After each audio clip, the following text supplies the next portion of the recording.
We are live, and we have two players arriving late today, fashionably late. I guess they're taking a page out of Cyril's book, and of course, one of the players that is late, it is indeed the player that plays Cyril. As we learn, Cyril tends to be fashionably late, but he always defends that he's right on time. All right. So let's start by reminding our audience a little bit about the campaign premise. The multiverse of D&D currently hangs in a precarious balance as Vecna continues his grand project to reshape reality in his image. Meanwhile, his enemies keep piling up. We have Kaz the Deceiver. We have this party that name themselves the Left Hand Horrors. And even ancient demon lords like Miska, who have allied themselves with Kaz, and they are all racing to collect the Rod of Seven Parts. Now, our anti-heroes here, a group of self-serving liches navigating these shifting timelines, bizarre alliances, and deadly foes, they have the upper hand. In the race to reshape reality to their own ends, they now have 5 pieces of the Rod of Seven Parts out of one of the Rods of Seven Parts, and the other 2 pieces, they know who has it, and it's Kaz the Deceiver. And it seems that if they manage to get those 2 pieces, they could prevent Vecna's ascension. In the last session, we also learned that Vecna is, well, rewriting reality a little bit.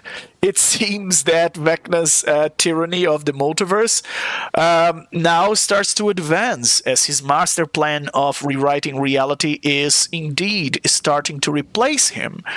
And as the god in history that how could we say overwrites the myth of a different name. And the previous session we've learned that the mother of dragons is Vecna and no longer Tiamat. Now, of course, the left-hand horrors find this particularly strange, but it seems that no one else remembers who the hell is Tiamat. Everybody knows that the mother of dragons is Vecna, right? He's the one who fought Bahamut and got stuck in the 9 hells and then became super friends with Asmodeus, and that's how they got to know each other. And Vecna created all the chromatic dragons. Isn't that nice? It seems that things are starting to become more and more uncertain as the alliances are shifting. Betrayals all around, and the only certainty in this campaign, I guess I could say, it is uncertainty. There's always a curveball, and yes, our players have discovered in a previous session that they are not playing the exact same characters they were playing at the beginning of this campaign.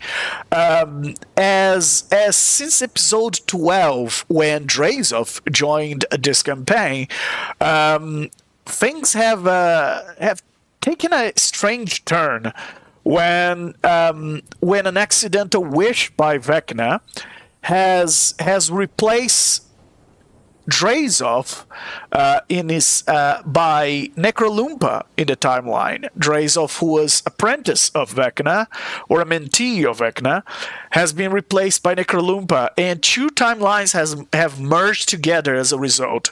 And now there are 2 versions of this party, 2 versions of Drazov, 2 versions of Necrolumpa, 2 versions of Midge and Cyril and Ronaldo and Creek and all the other members, and even Volkar. You also learned in the last session that it turns out someone has ratted out your hub in Sigil, the Sanctum, where Allustrial Silverhand and Tasha, well, the witch in this case, were helping you guys with this unsanctioned portal in Sigil, and apparently now Tasha, Allustrial, and one of the versions of Volkar have been have been locked away in a maze. And as the sanctum remains abandoned and empty, apparently the Lady of Pain doesn't really like the fact that you create portals in her city without her authorization. Well, they say they were in the process of getting an authorization for their portal, but it's not very common for portals in Sigil to connect to several different places in the multiverse, so that was definitely not going to fly with all that bureaucracy they have in that town. So, yeah, it seems that things took a turn for the worse as the party lost one of their hubs.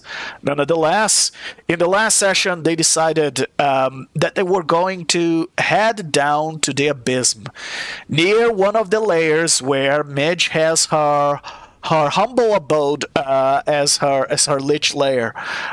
They never visit her Lich lair, but near that there was the Blightsmurf village, a village of corrupted gnomes that have been all massacred by a horde of demons from a different layer, and the only thing left was their village, which apparently grows and regenerates.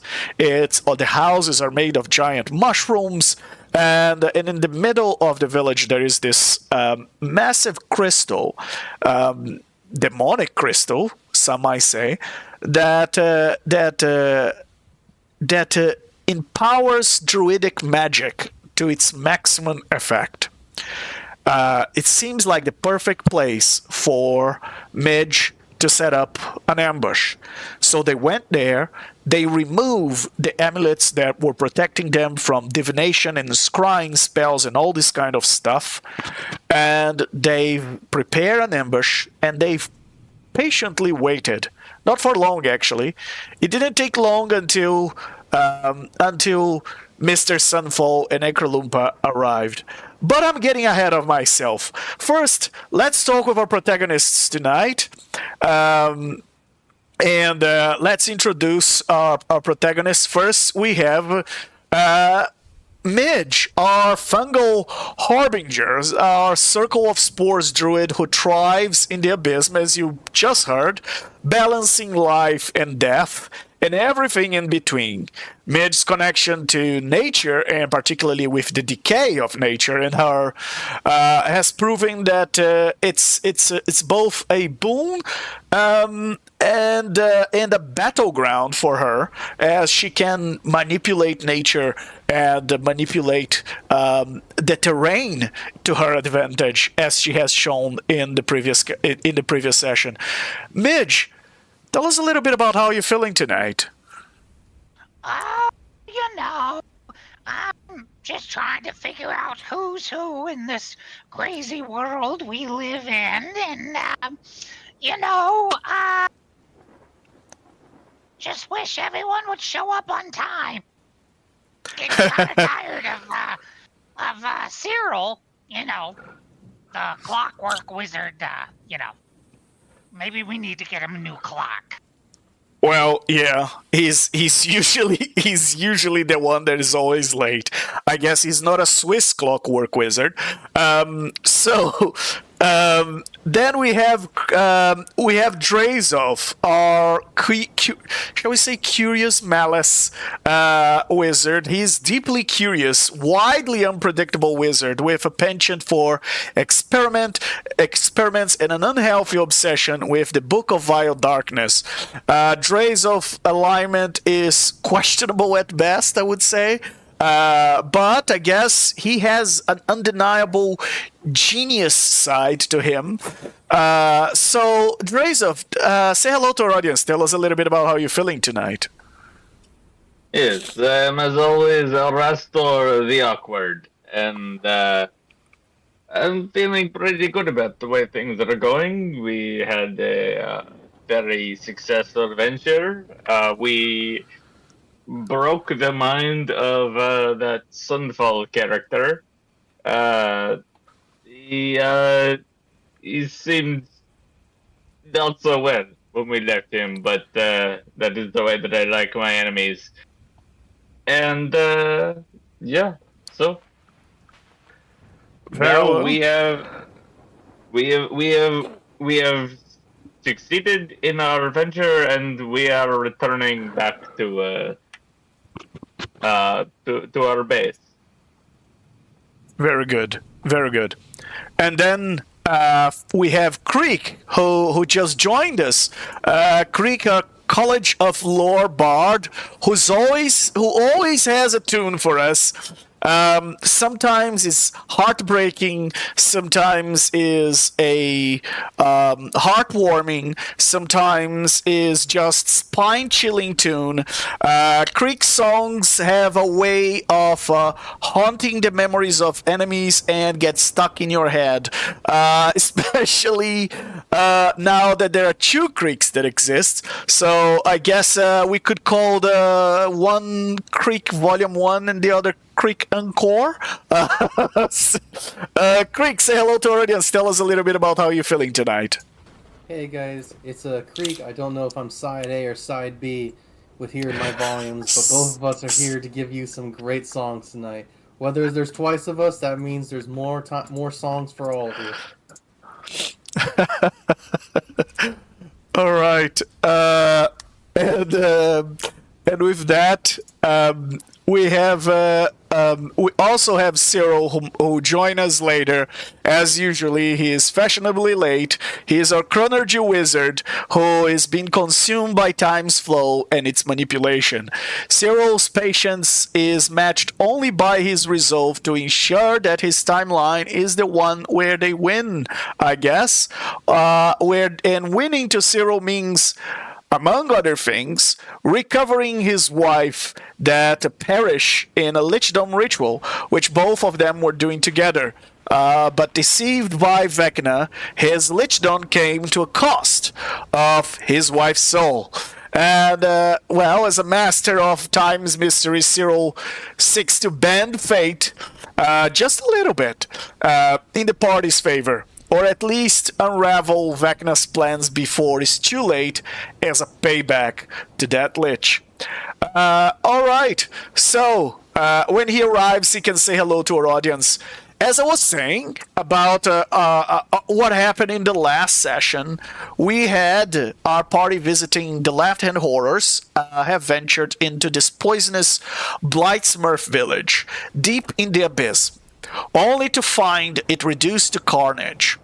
The Blightsmurfs, the quirky inhabitants of the village, had been massacred. At the center of the devastation stood that powerful crystal that was capable of amplifying druidic magic to its maximum potential. And by the way, if you my throat is a little bit sore, so if you hear a little bit of interruption tonight, it's just because I have to take a gulp. Using this crystal, the party set an ambush with a mage's power at its maximum and lure some enemies. They were hoping someone was scrying on them, and indeed they were, as they had anticipated when they were in Eberron, and they accidentally, quote-unquote, found Mr. Sunfall and Necrolumpa version 1, original Necrolumpa, Mr. Sunfall and Necrolumpa that were there coincidentally in the very same place where the party arrived. And that was because a member of this party, later we discovered, was not wearing his amulet of proof against detection and location and divination and stuff. So Cyril was too attached to his sword to unattune from it and attune to the amulet, and that led the party to a very untimely encounter with Mr. Sunfall and Necrolumpa, and they got lucky because well, they were together with Volkar, and Volkar decided to call upon his overgod Nerul to erase Necrolumpa and and Mr. Sunfall out of existence. Well, unfortunately, they are liches, and any erasure of their bodies is just temporary. And the party discovered that because later on they came to meet them in that city, in that village of Blightsmurf. Well, it turns out that became clear during that fight a few things. First, and most importantly thing out of that fight is that we discovered that Mr. Sun falls quite jealously and ambitions when it turns to climbing the hierarchy of Vecna's favor, and these guys managed to get under Mr. Sunfall's skin. Much to the amusement of everyone involved, Mr. Sunfall seems to be particularly incompetent when someone gets under his skin, if he has any left, actually. Despite the overwhelming odds of facing two powerful and legendary liches, the party managed to get what they needed out of that combat. They discover a lead on Kaz, and discovered that Kaz was heading to the mortuary in Sigil, where, and he might have even been the responsible for, tipping off the Lady of Pain that there was an unsectional portal in the sanctum. And this Kaz apparently seeking someone named Factal Skull at the mortuary. The Factal Skull is in fact one of the oldest and most powerful liches in existence. He's the leader of a faction in Sigil called the Heralds of Dust, who is in charge of Sigil's mortuary, and this creature apparently has some things that might interest Kaz. It was not surprising to Volker to discover that information, as it turns out that in the past, Vecna tried to attempt to steal something very powerful that is under the protection of Factor Skull, and the Factor Skull hates Vecna. So, as the Lady of Pain and Factor Skull are very explicitly declared enemies of Vecna. So it seems that this led the party to think that yes, indeed, it could be the case that that now they finally get a lead, and they plane shift after successfully surviving the encounter. They plane shift back to the Necro Tree, where today they will, I guess, figure out where they go next. Or will they? Perhaps today we have a little bit of we have a few surprises for them. I should not forget to mention that in the previous session we discovered that Tiamat, the Mother of Dragons, is no more, and Vecna has erased her apparently from existence, assuming her mantle as the Mother of Dragons. And this discovery tells the party that Vecna's reshaping of the multiverse is starting to replace lesser gods and primordial creatures in his pursuit of omnipotences. Omnipotence. And the party now is starting to understand that Vecna's ambitions are far greater than they first realized. He's not just merely wanting to rule the multiverse, he wants to become the sole god of the multiverse. It seems that he's slowly erasing pieces of the multiverse and replacing those mythological and legendary creatures by himself, turning him into more and more powerful of a god. Now, if that just also tells the party that now the race of the rod is also a race against time. Well, and on that note, let's take a look at where we stand with our rod race. So, in the last session, we've learned that the party now has, 3 members of the party of second timeline and side B, if you prefer, have pieces of the first rod there on the top. Then there are 2 members of the side A timeline that have the other 2 pieces of that top rods. Together, they have 5. And then you have Cass from side A timeline, who also has 2 pieces of the rod. And just to give you a summary, for those of you who missed this part, we have indeed two timelines that merged into one. And Creek, have you remembered what was the name of the party in timeline 1? Well, they weren't the left-hand horrors, but honestly, we were the 9 o'clock liches, because that's where the hand goes left. I see. The 9 o'clock liches. Very well. So let me get here.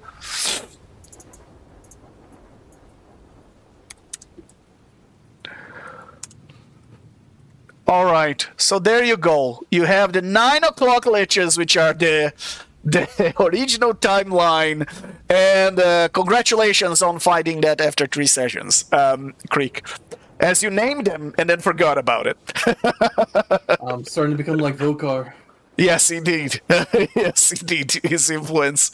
All right. It happens to the best of us.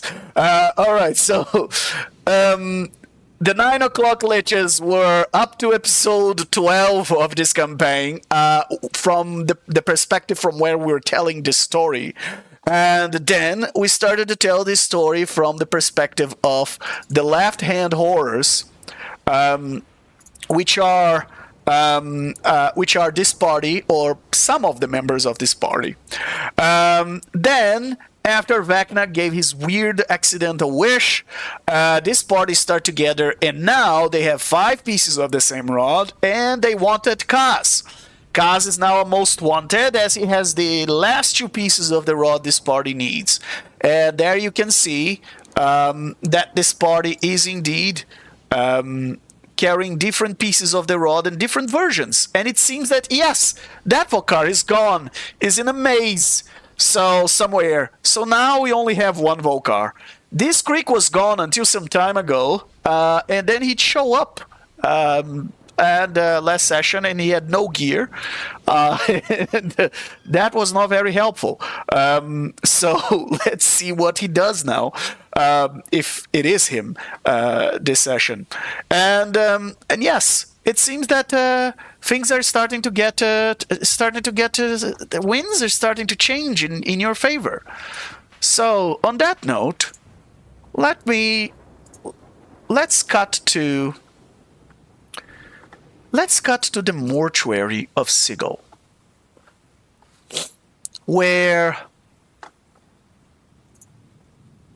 someone there, I have a little bit of a mention to someone there. Well, in the mortuary of Sigil, there is this catacomb, I guess you could call, as they call the Never Vault. The Never Vault is this area inside the mortuary where we have otherworldly tubes bathed this giant crypt with dim red glow. There are skeletal creatures and gangly apparitions that bathe in the crimson liquid, occasionally colliding with the glass. As you can see, the tubes make pillars that support the entrance and the arcs of this place. And there are indeed several of these tubes with wicked creatures, and it seems to be made of foul ichor. And yes, there are some cracks everywhere in this place.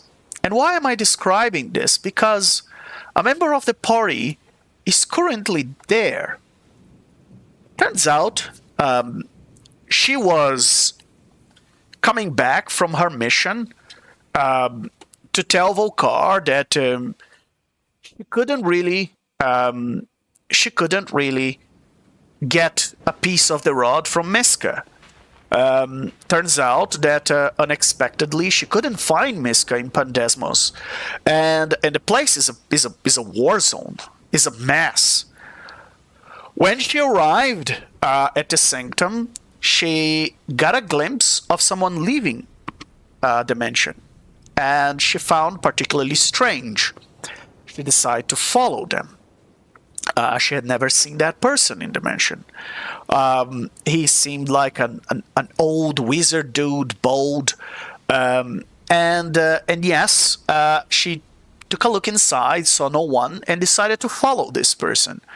And by following this person, she used her very stealthy technique of becoming wind, and kept a safe distance, more than 120 feet, to prevent anyone with a good use of true sight to catch her.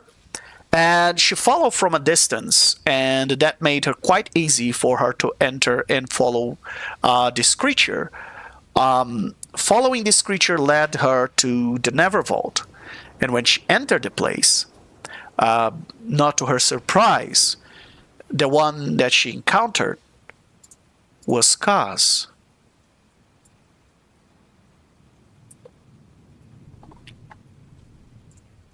Midge, or I should say, original Midge. Tell us, what would you like to say to Kaz now that you followed him all the way here and it seems to be a dead end?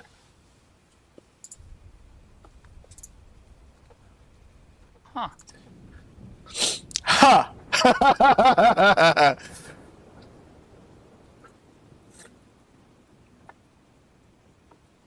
Yeah.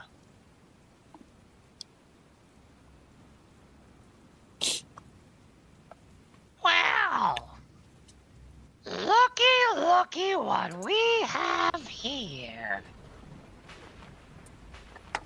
How you doing there, Kaz? And slowly, the vampire turns around and he says,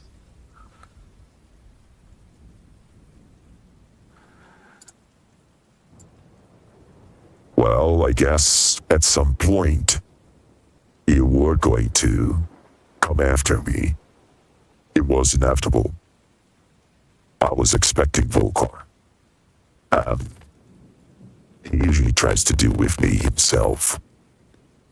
You know, Well, we used to sorry be to old buddies." disappoint you, but you got just little old me. Yes, unfortunately. And who are you then? Oh, I don't know. You work with Volkar, that much I know, but I have no idea what's your name. I know a lot of people. Yeah, Don't so take do it I. personally. Oh, I don't, trust me. I'm just a little gnome who enjoys a mushroom or two. I see. Well, do you have a piece of the rod if you were in the chance? Nope. Well, I must say that, that is slightly disappointing. I need you to propose an alliance. I'd expect things to get to this point, because you know that I'm not just going to surrender the pieces of the rod to you. Well, why not? We both want to stop Vecna, don't we? Well, yeah, but I have, let me say, legitimate reasons to do that. And you're just an ambitious and greedy little lich. Don't seek power. Come on. I seek to maintain the cycle of the multiverse. Uh-huh. Things die, then they come back to life. Then things die, then they come back to life. I just want to maintain the status quo. Yeah. Yeah. So, here's the thing. I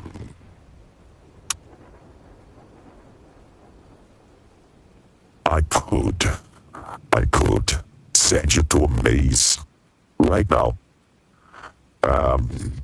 As I have this little buddy of mine that is a dabbers and thinks that I'm someone else, as they haven't realized because, well, this. And he taps his finger on the crown in his head, and the crown comes out of a veil of invisibility, and then it returns to a veil of invisibility. And he says, Well, as I tricked you guys many times, I could continue doing that and playing games, but it seems that we're getting to the end of the game now, and it's about time I get the other pieces of the rod. Now, it turns out that unfortunately the other version of me, the one that apparently got lucky and became more powerful, seems to have 3 pieces out of which are the same pieces I have. So, I actually have a quick deal for you guys. How about I give you 2 pieces you don't have? In exchange, you guys give me 2 pieces I don't have. How about that? That sounds like a fair trade. You're not gonna get a better deal than that. Well, what do you want, Kaz? What are you in this for? Why do you care? Well, that's a long story, Midge. We're liches. We got all the time we need. Well, yes, you're right. Okay, so there's kind of a blood feud between me and the Whisper One that stretches back to centuries, back to a time when I was still serving Vecna as his first lieutenant. And yes, it's what can I say? It's been a feud for many years, particularly because, how can I put this? I've had bad advice, or maybe it was good advice. Probably was good advice. And I decided to kill Vecna, which was finally a good thing I was doing for the multiverse. And it turns out that didn't go so well, either for me or for him. He thought I was just being spiteful, but I was kind of trying to. I was just sick of it and just wanted to cut his head off, but I ended up just cutting his eye in his hand. And betrayed him. Some say I betrayed him. I thought I was true to my vow of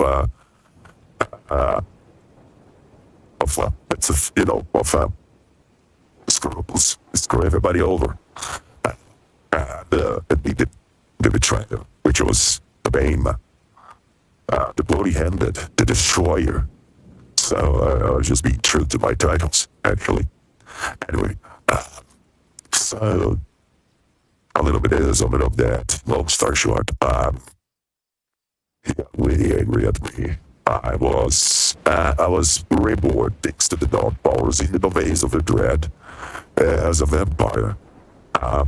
Turns out now I have another one that is jealous of me because I'm more powerful than he is, which is this Strahd guy who has a sad story and everybody loves him or whatnot. I have my own domain. So yeah, I became another type of undead, a vampire. Also immortal, also like you, but more powerful. And I don't become ugly like you, decrepit liches.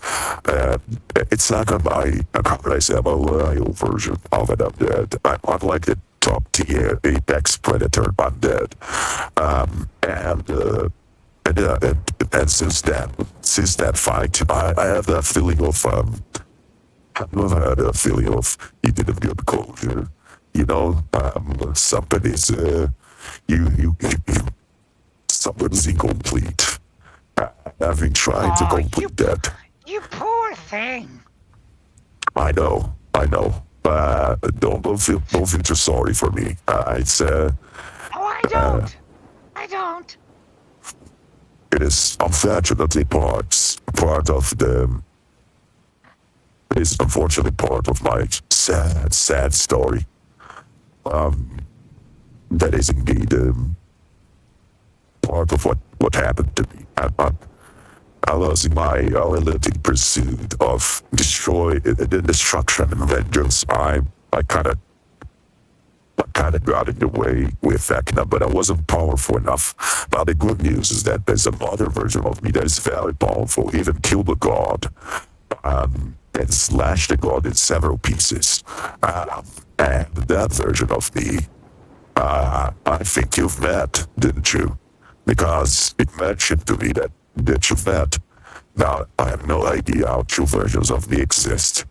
But I guess we find each other very beautiful and very attractive. And I gotta say, it's the only other person in this entire multiverse that I can get to tolerate.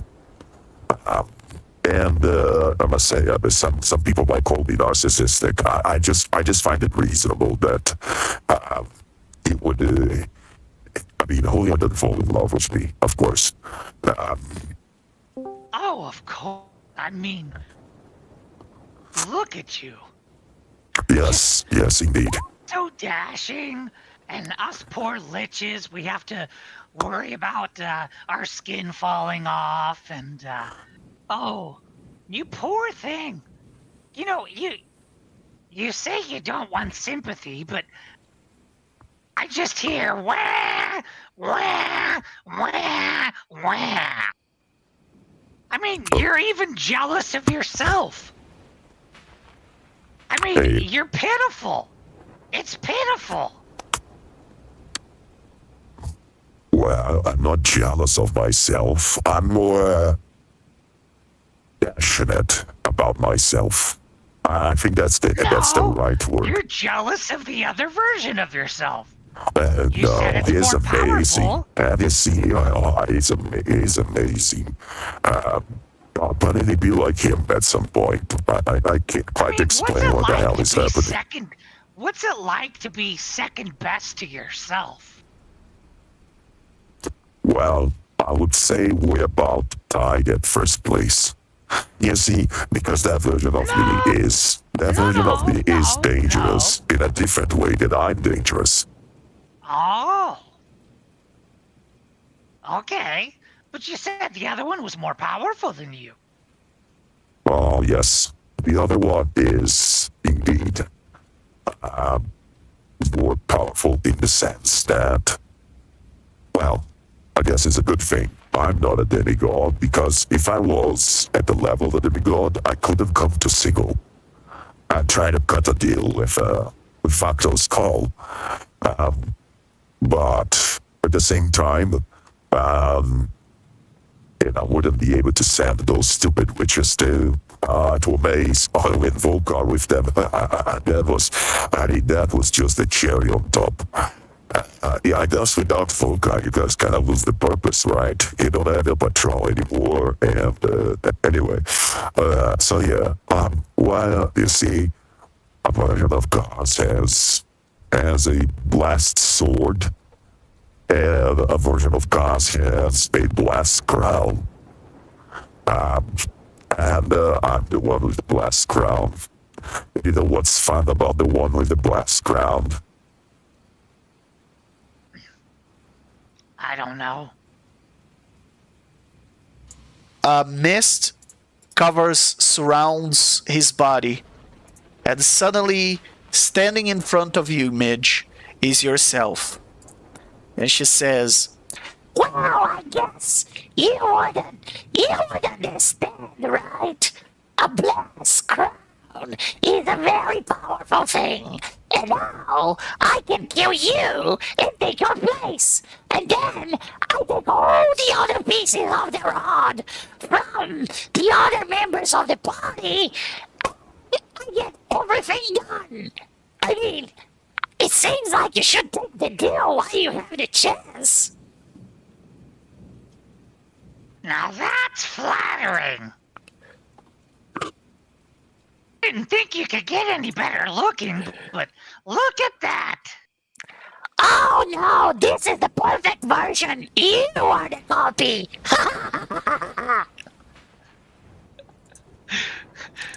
The player's having flashbacks to what the other Vokar was saying about us being the lesser versions. But this Mitch doesn't know that. So, what are we doing here, Kaz? We gonna battle this out, or, we gonna play poker? What's the point here? What are we doing?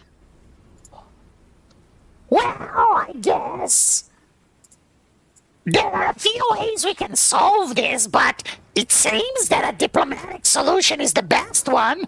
Otherwise, both of us are going to end up in a maze. Any combat in here is going to alert the Heralds of the Dust, and they will come and alert the Facto Skull, and then it's just a matter of a second for the Lady of Pain to be hovering over us and sending us to a maze. So, seems like combat is not really a good choice. So how about this? I will give you 1 minute to think about my proposal. It's very good, huh? I'll give you 2 pieces of the rod you don't have, and you guys give me 2 pieces of the rod I don't have. We exchange in a predetermined place. You guys can choose. Roll a persuasion check. Look at me being the DM.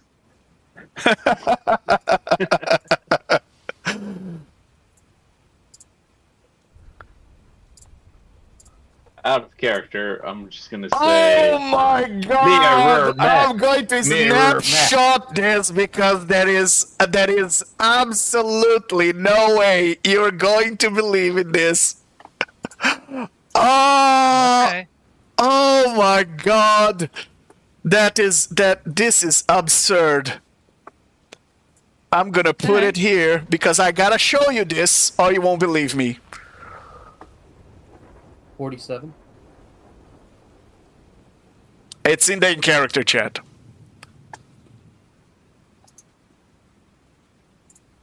No freaking Oh. way. Yikes. Double nat 20s. Wow. Unbelievable.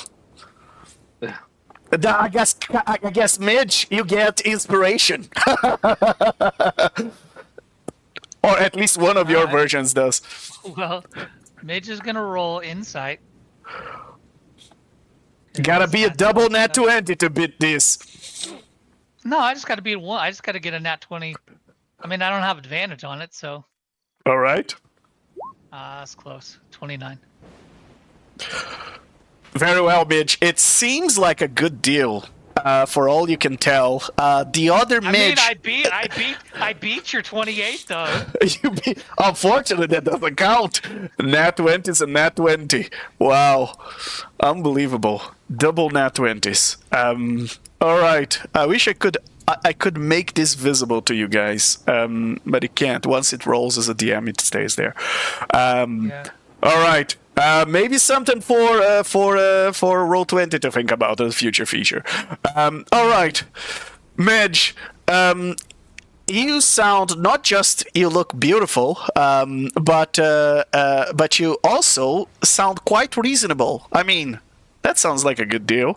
You guys get what you want. He gets what he wants. He won't have the 7 pieces of the rod because he only has 3 plus 2. He only gonna have 5. So you guys gonna have the timing, the advantage, and you get the 7 pieces of the rod, and you get to move to the next chapter. It seems like an excellent deal. Now I have to honor the rules. Now Like the problem. Now the problem, Midge, is that this Midge this midge doesn't yet know. This midge doesn't yet know about this part over here. Yeah. She doesn't know Cyril has a piece of the rod. She doesn't know Midge has a piece of the rod. So basically, what he's proposing, what he's telling you is more news than you knew about it, because he's saying you have pieces of the rod that he doesn't have. Now, Midge, of course, you're gonna keep a straight poker face, and you're not gonna let him realize that turns out that he's indeed he has more information about how many pieces of the rod your party has, because since you went on your little adventure in the abyss to Pandesmos, you haven't seen the rest of your party. You guys haven't really met yet, and you don't know if they were successful. Now it seems that Kaz has more information about about your progress status in this race than you do. So you're just keeping a poker face. But yeah, still, if you believe in him, he has why he would lie particularly about this detail. So he doesn't know you don't know. So what you're thinking is that this is your rod. And he's saying one version of him has 3 pieces, the other version of him has 2 pieces. You have no idea what he's talking about 2 versions, but you did see 2 Volcars, so you think maybe it's related to the 2 Volcars. And yet, so you think there are 2 pieces. So basically, for you, it seems like an advantageous deal, but it's really. And it seems that you're being very persuasive. I mean, ultimately, you still get 2 pieces of the rod that you didn't have before. Okay, wait. Now, I'm gonna let the player sit. I'm gonna let the player sit on that question. I just want to ask one question though. All right. Does this version of Midge know? Yeah, this version of Midge knows that Vokar is in the maze with one of the pieces of the rod that she's aware of. So for them to access that piece of the rod, he's going to have to bring Vokar out of the maze. Yes, but he just kind of implied that your party has more pieces of the rod. So you knew you had at least one more piece on top of Vokar pieces. So yeah. It seems to you also your party is the one who took the piece from the Death House.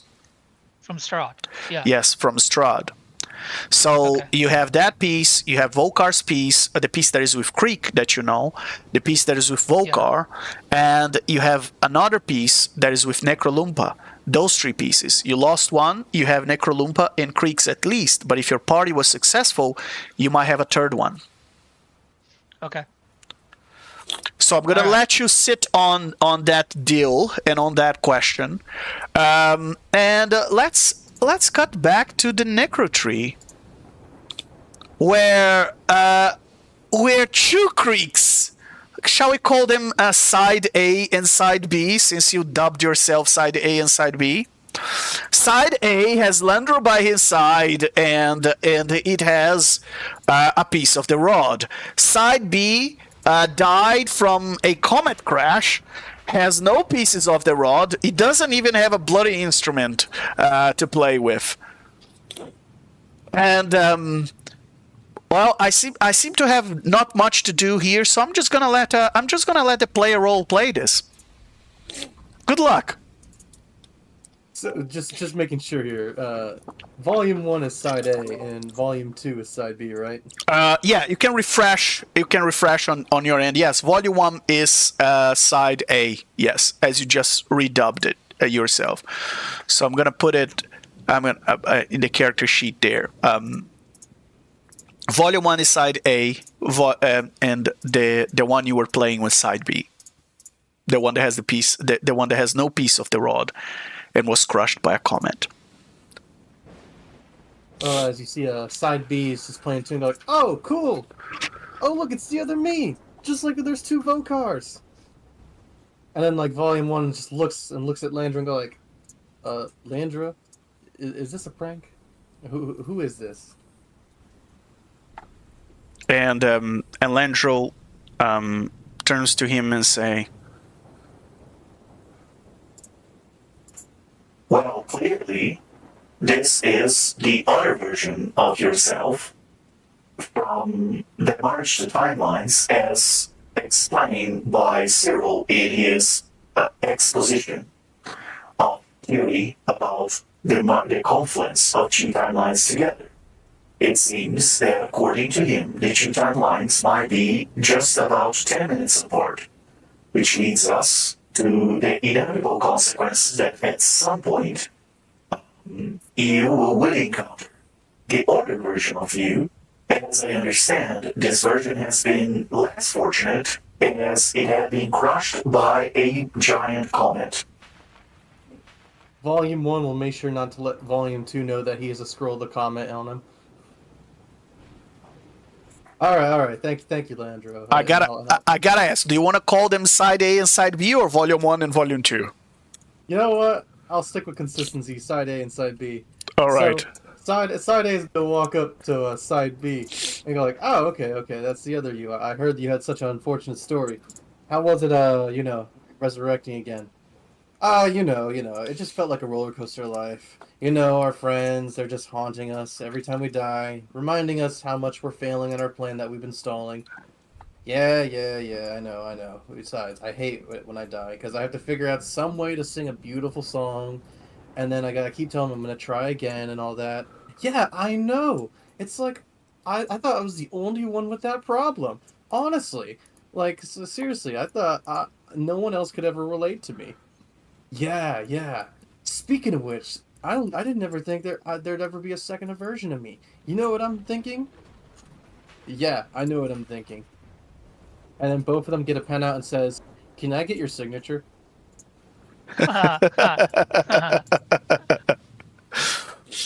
Well, get inspiration from that.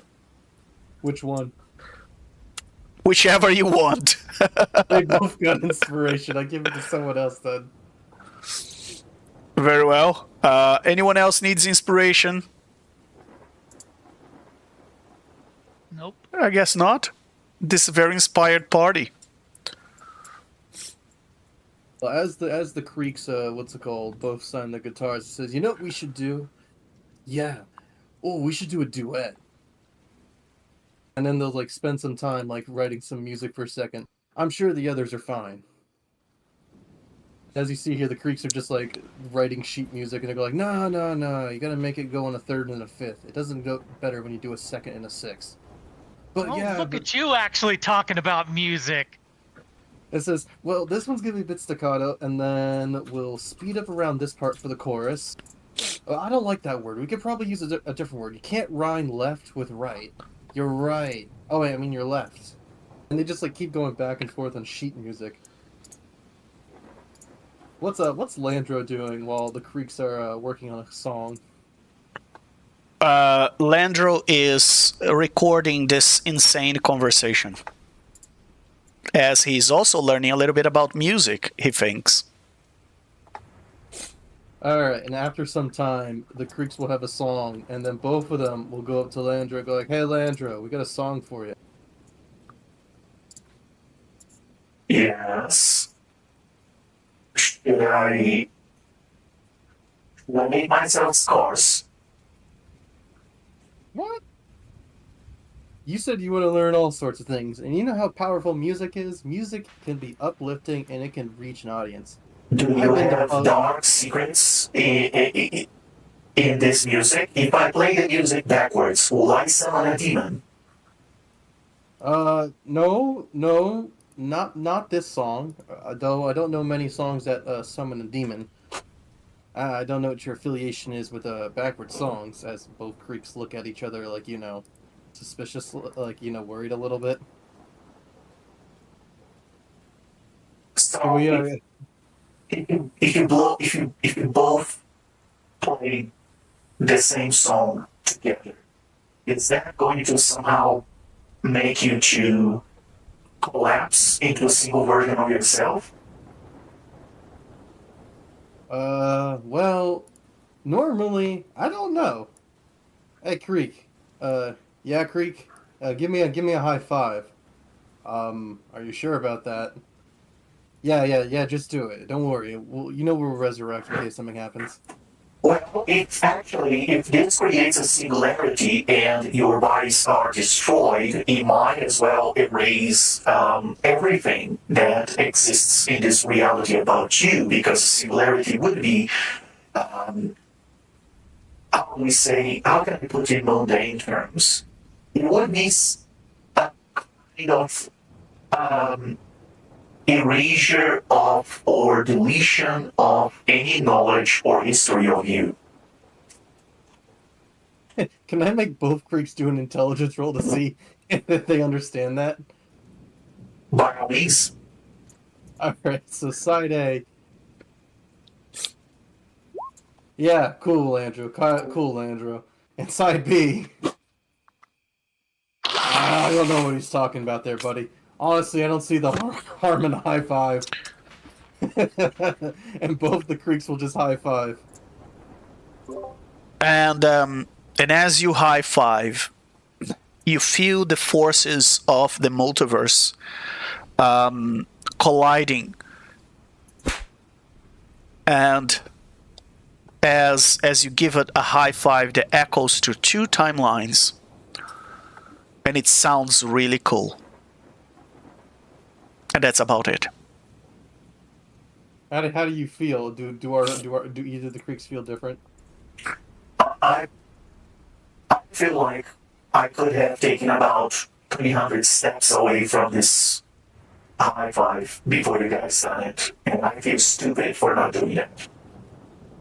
That's okay, Landro. I actually kept mistaking Miska and Wolf back and forth that entire thing. Yeah, I don't get them. They're both the same, aren't they? As side B steps up. Well, clearly this is a very well-made copy of yourself. It seems that your alternate self is indeed proving that the theory of zero has some grounds to it, as if you are just the same version of yourself 10 minutes apart. However, I do tend to believe that the other version of yourself seems to be slightly less skilled and what you are, what you can understand. Guild, you won't find side B will step in and be like, I don't know any other musician that can outperform me. And you're saying I'm less skilled than him? And then side go like, oh, whoa, wait up there, buddy. I guess there's only one way to prove it, that is for you to have a sing-off. And while I'll leave the player thinking about how the hell he's gonna do a sing-off between two versions of his same character, I'll give you some time to think about that one. I got some songs ready, but I'll need a minute. You have songs ready? Okay, so in that case... I need a minute. You need a minute? Alright, so if you need a minute, let's see where Drazov is. Or should I say, Dr. Azov, the original.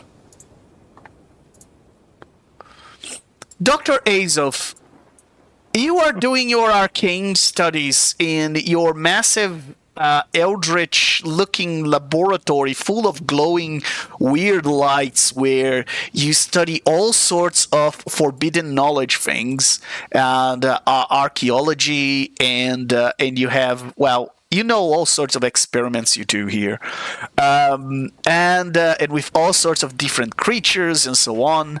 And it turns out you really like neon blue light, for all we can tell here based on this laboratory. Seems like it's probably a good contrast with your red flame hair.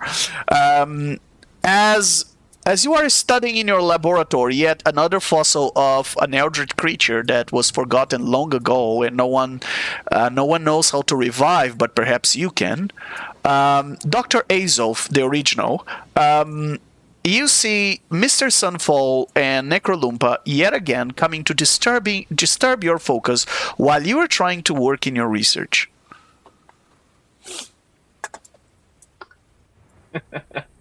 Okay.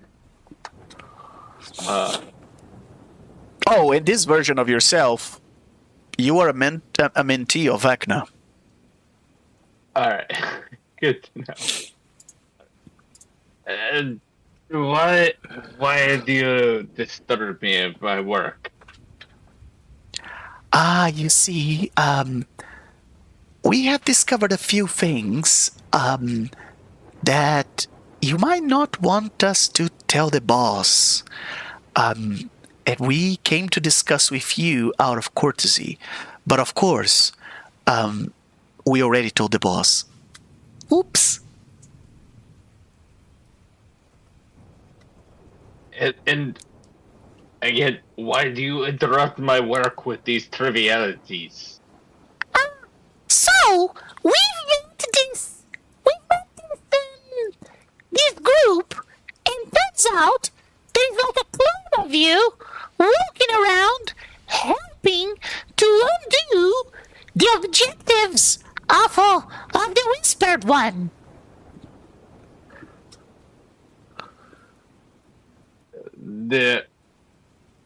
So there is a clone of me, and this.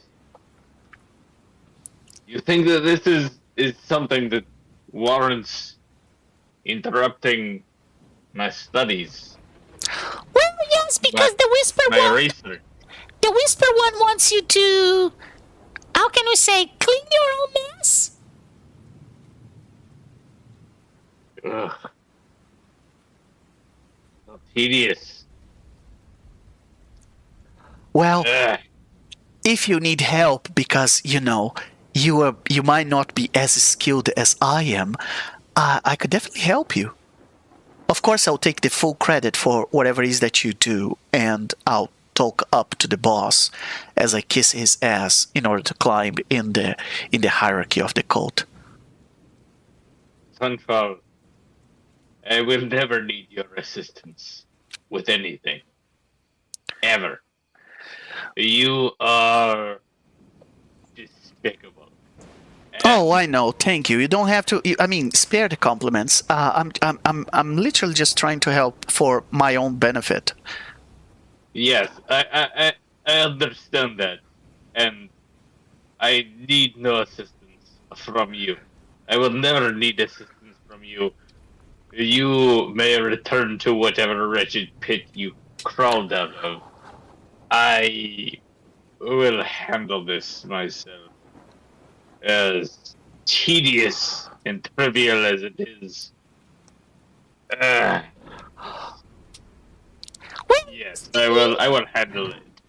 just a little problem with that. I think the boss wants us for you to take one of us as your chaperone.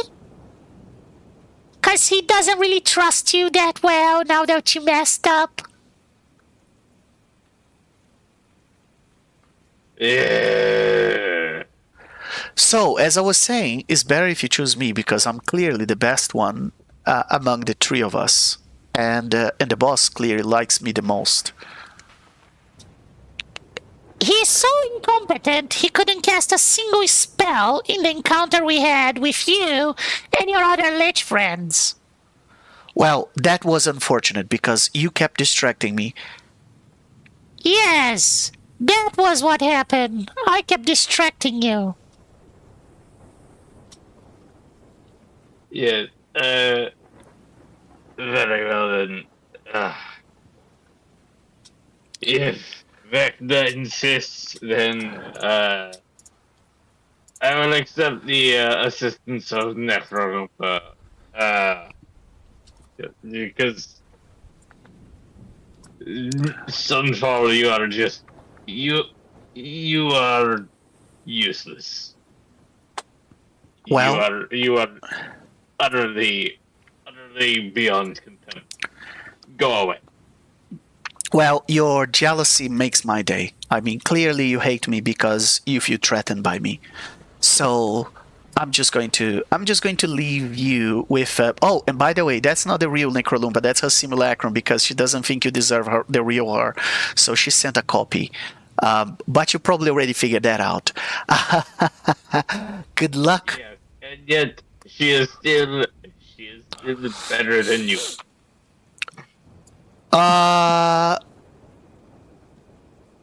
Again, stop flattering me. Kissing my ass is not going to get you anywhere. And he leaves your laboratory, and Necrolumpa says, So, it seems that they're using some protection against the detection and divination. Would you by any chance have any idea where we could find them? and Drazov, push your memory.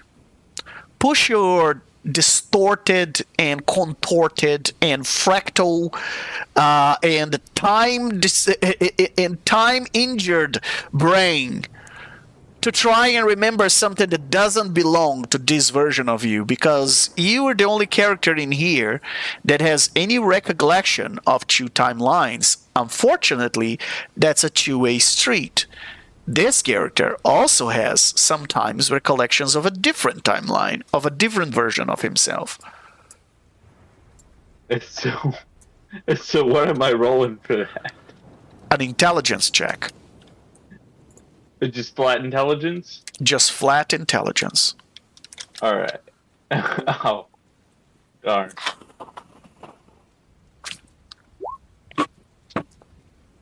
Hey! Yeah, 13. You have absolutely no idea where to start. You can use your inspiration if you want.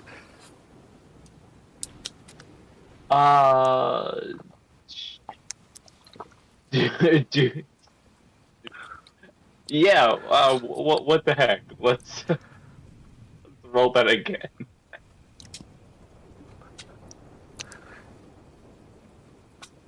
Come on. There we go. Wow. Your nose starts to bleed. You don't even know where the hell blood came out of you. You don't have blood for decades now. Where's the blood coming from? This question you ask is confounding. I do not like it. Funny face again that you make when you're thinking. Yes, and you frustrate me. Go away. I will summon you when you are needed. It looks like when you think it hurts you. When it hurts me when you ask these questions. They're obnoxious. I didn't ask anything. I was just making an observation. Yes, and it was very obnoxious. And the environment in the room suddenly becomes much more dense. And stepping through the door of your laboratory, hovering in the air, is your boss, the one you fear the most. And let me give you an image of him. As that's not exactly, give me 1 second. As he's entering the room, you see him stepping in. The Whisper One, now as a demigod. And for whatever reason, they have a different image for him. Okay, in his stat block. All right. For lack of a better one,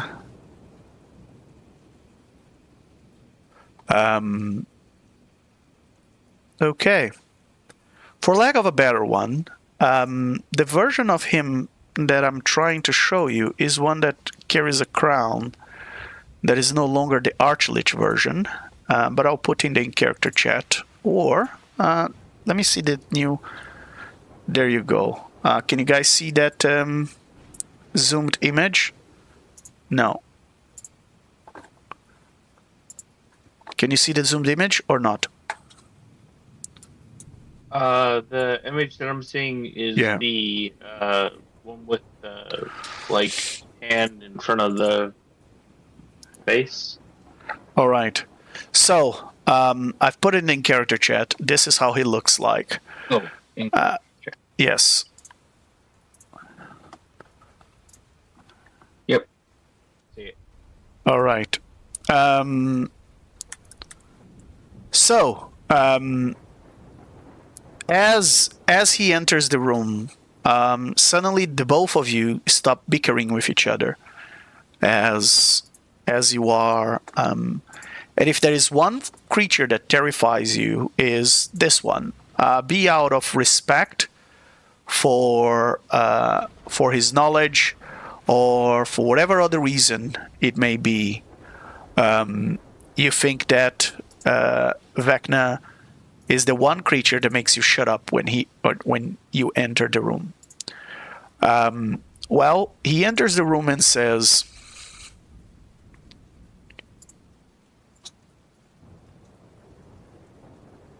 So we're still playing with your toys, Drazov.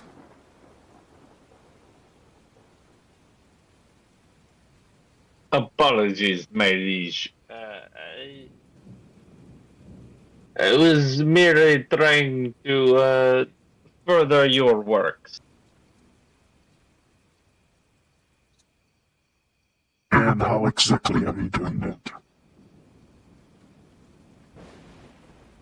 Well, I was trying to, with the assistance of these others, I was, just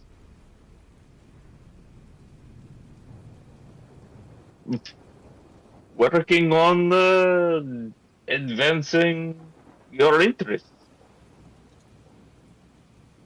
through my studies. Uh-huh. And again, you don't answer my question, but how exactly is that you are advancing my interests?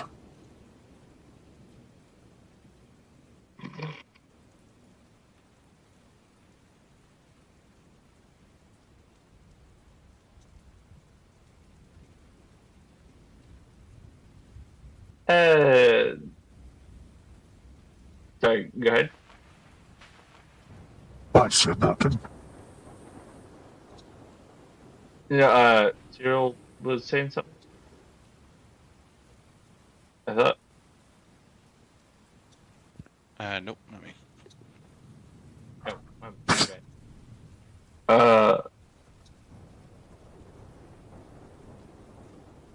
Yeah. Out of character, I'm not actually sure what, well, he wants to know details about what is that you are studying that will advance his objectives. He's just putting you on the spot. Good luck.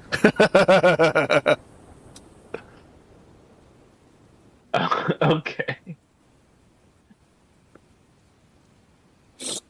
All right. So am I just making things Yeah, up here? yeah, pretty or- much, pretty much. Let's see your Okay. improv skills. Okay. Let's see if Dr. Azov, the original, can bullshit Vecna. Well, now this just got fun. Right. There you go. And yes, you see, I have been working on these spells.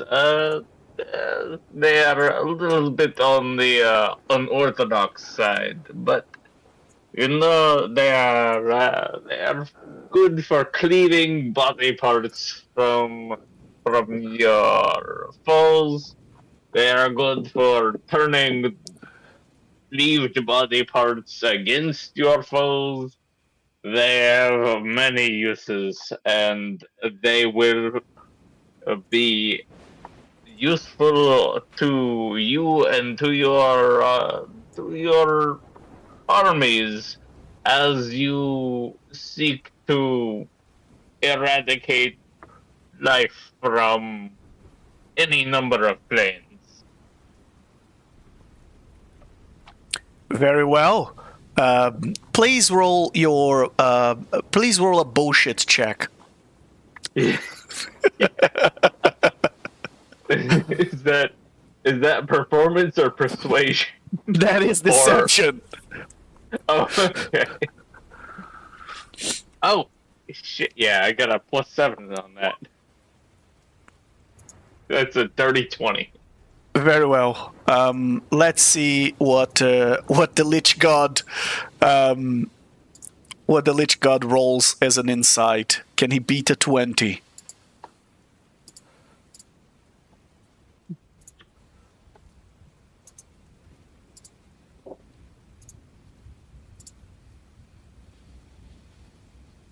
Yes. He rolled a 27. and he says, You waste my time with this bligeries. You are, quite frankly, quite disappointing at best. Trains off. I would expect you would make your time more productive, particularly knowing the urgency of the situation and how little time and energy and patience I have left. However, I do have a task for you, so that you can try and prove your worth. There is not only your mess for you to clean up, but an unfortunate event has led a false lich of mine to go rogue. And I need you to clean up that mess as well. I'm sure Necrolumpa can assist you with that, as she's highly skilled. And, well, there is a version of her that used to know this creature. He goes by the name of Morrigan or Mercigan, but it's nothing more than a false lich who forgot his place in my hierarchy. So after you're done with your little other self and cleaning up the mess of that party, please head to this, well, Necrolumpa, you know the way, to this tower in the middle of the Astral Sea, and clean up that mess. Okay, make sure there's nothing alive in that tower, and make sure you destroy his phylactery. Once you get there, send me a message. I will send you the details where to find his phylactery and how to destroy it.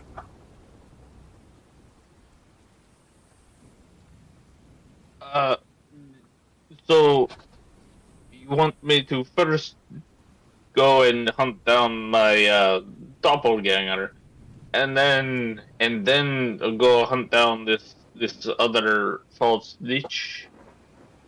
Or am I to hunt down this false lich first and then deal with the imposter of myself?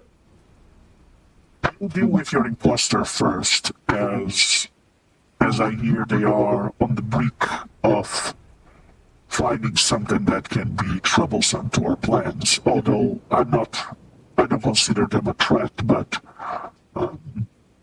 still, you would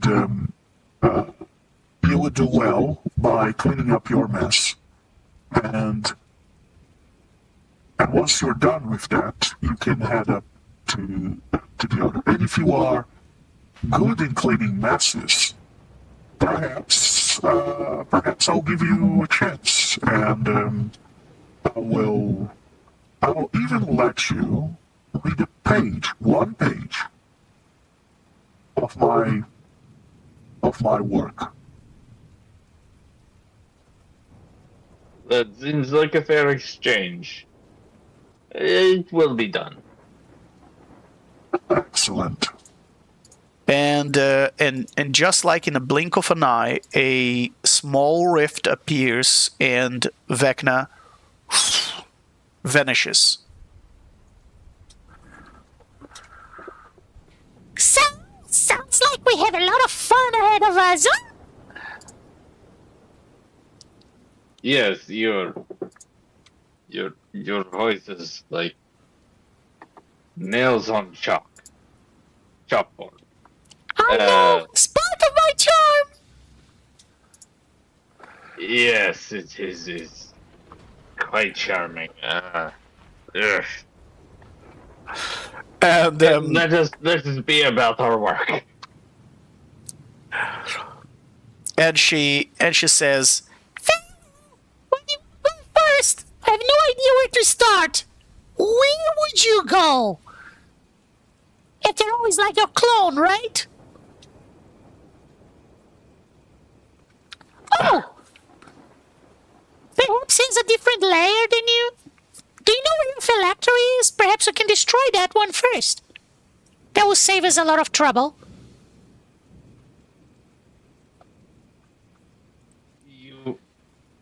You insipid fool! I am not going to tell you where my phylactery is. Can you tell me where his Not- phylactery is? Is it the same place? How could I possibly know that? And even if I did, why would I tell you that? You are just. You know what? Just stop talking for a moment. We must make our way to where they were last seen, So, where they were last detected. also, I wanted to tell you, I told the boss I'm not gonna do this for free, chaperone you and be your babysitter. So, by the end of this, I want you to make me a pet out of your crazy experiments. Make it cute and fluffy and eldritch.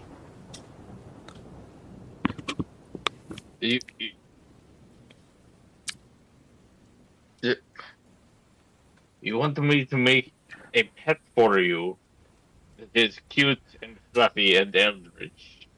Yes, or demonic. Could be Or demonic dem- as well. Yes, this is a waste of my skills, but sure, I will do this if it benefits our master Vec. I wanna carry in an iron flask, like Volkar does. He carries stuff in his iron flask. Do you have an iron flask? I can get one. Okay, well, if you get one, then we can talk about that. But But I want until to then, pet first. yes, I'm getting that. I will make you the pet. You go find the flask, and then I will cause it to be able to fit into the flask. Fair? Yes? This is such a waste of my time and talents. I'm You are so thinking- tedious. Well, I find it funny. If you want my help and me to be the chaperone, I mean, otherwise, you can get Mr. Sunfall to go with you. Mostly, I want you to go away. And I want Mr. Sunfall to also not bother me. Because he is useless. Boss's orders. Okay, Yes. let me know when you're ready. I'm gonna be here playing with these monsters you have. They're cute.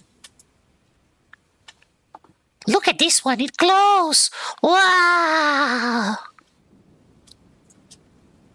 And Dr. Azov, I'll leave you on that note, and let's check what is happening with Cyril. Cyril, you are back in your lair after having had a busted trip to Mechanus. And I have to say, the last time you were in your lair, you had to fight a bunch of seagulls. One of them ran away, and you did expect when you come back they would leave something for you. And look at this. There is seagull poo everywhere. Everywhere. I mean, this bedroom used to be clean. Now look at this. They left a Pollock painting here for you. And as you arrive, Cyril, you may also notice you look slightly different. You look, let me zoom in. Wow, Cyril, you look renovated. You look almost, wow, look at that. You look pretty. What happened to you? What happened to the original Cyril? Mid-season makeover. Actually, I think I know what happens. Remember when you were back at the death house with your party who was not tricked by Kaz and managed to prevent him from stealing a piece of the rod? All right, so in that version of story, your character, not Ronaldo, takes a hold of the locket, of the vestige of the Evening Glory. The Evening Glory promised you she would help you bring your wife back because she believes in love, eternal love. She believes in obsessive, passionate, undead, undying love. And you took the bait and you decided to attune with her locket. And in order to do so, you had to put her locket in your phylactery. And both merged together. And since then, you've been a different kind of Lich. One that doesn't look undead at all. Instead, look like an eternal and very beautiful version of yourself. Although, I must say, a bit creepy. But it's been a long time since you look at your alive face in the mirror. And you went to Mechanus, and the Evening Glory is so far latent in you. You hear her voice and her thoughts here and there, but all she wants is for you to defeat Vecna and get your wife back. I mean, she's a goddess of love, so I mean, she loves love. Understandable. Understandable. Nice to have someone in my corner for once.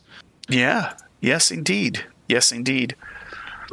And as you are analyzing the mess and the destruction the were-seagulls have made to your house, outside the sun shines, and I must say it's raining.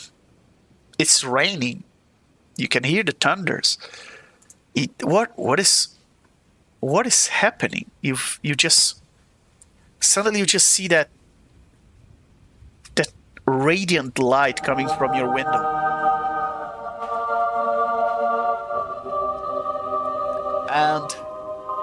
And I have to say, it is what you see outside at first are those white wings and just flying by so fast that you think, oh, the were-seagulls are back. Yeah. I'm ready to cast some spells. Very good. Very good. By the way, you should be using the original Cyril I am character already sheet. on it. Very well. Very well.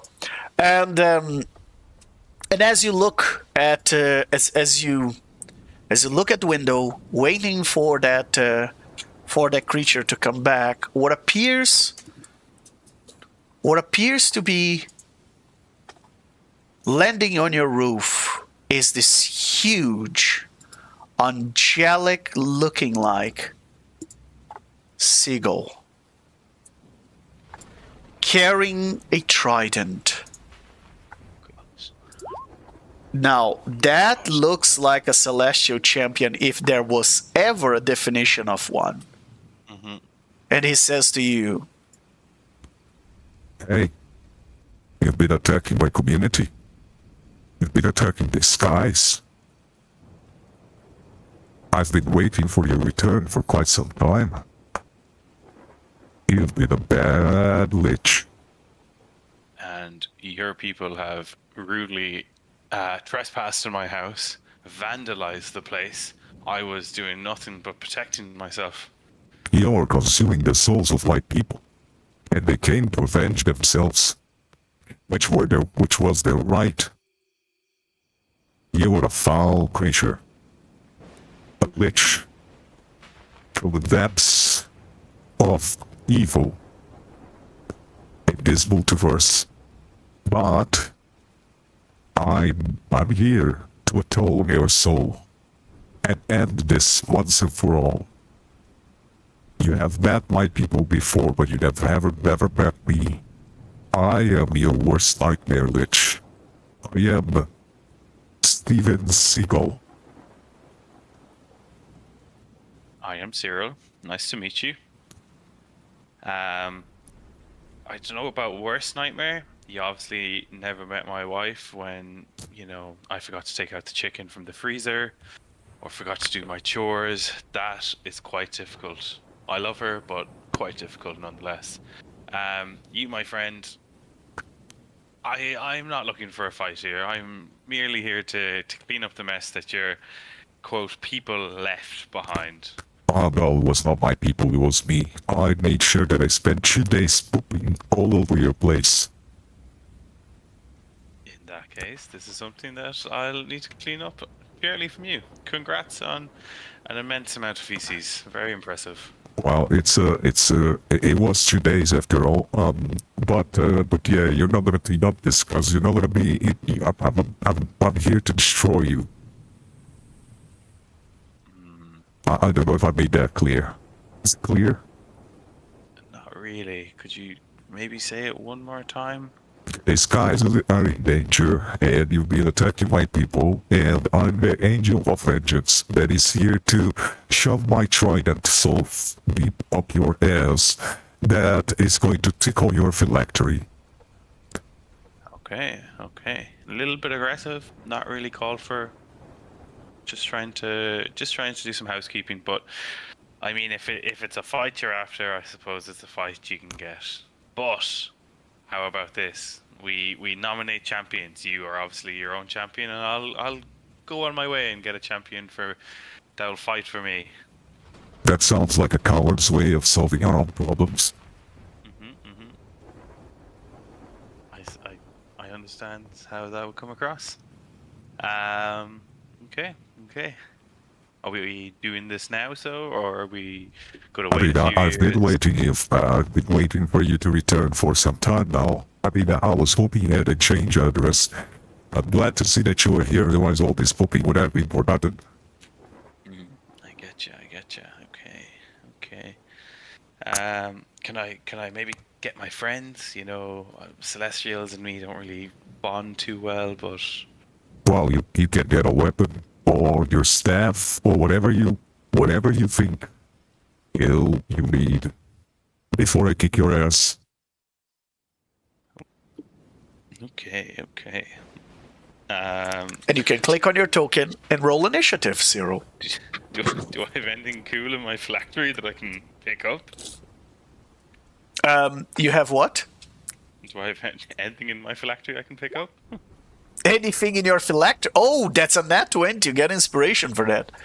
thanks. Anything in your phylactery then you can pick up. What do you mean? Or anything in my lair, sorry. Anything to give me a little motivational boost, no?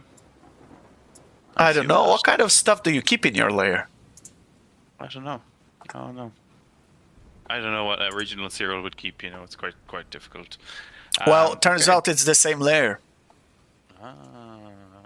So I mean, surely the other Cyril should be here somewhere. Maybe I can go collect him. The other Cyril should be here somewhere. This version of the Cyril doesn't know that there's another Cyril. My bad. You just went to Mechanus to try and get another piece of the rod from Primus when you learned that Kaz had taken that piece of the rod, pretending to be Mordenkainen. Okay, that's my bad. Okay. Guess we're doing this so. Okay. All right.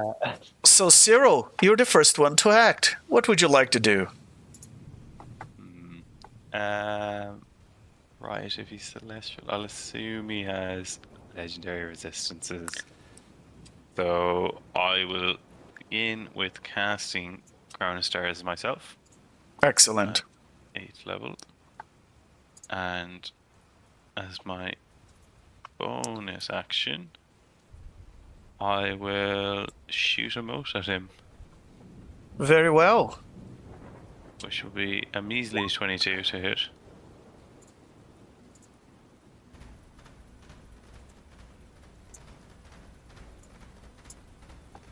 A 22 will hit.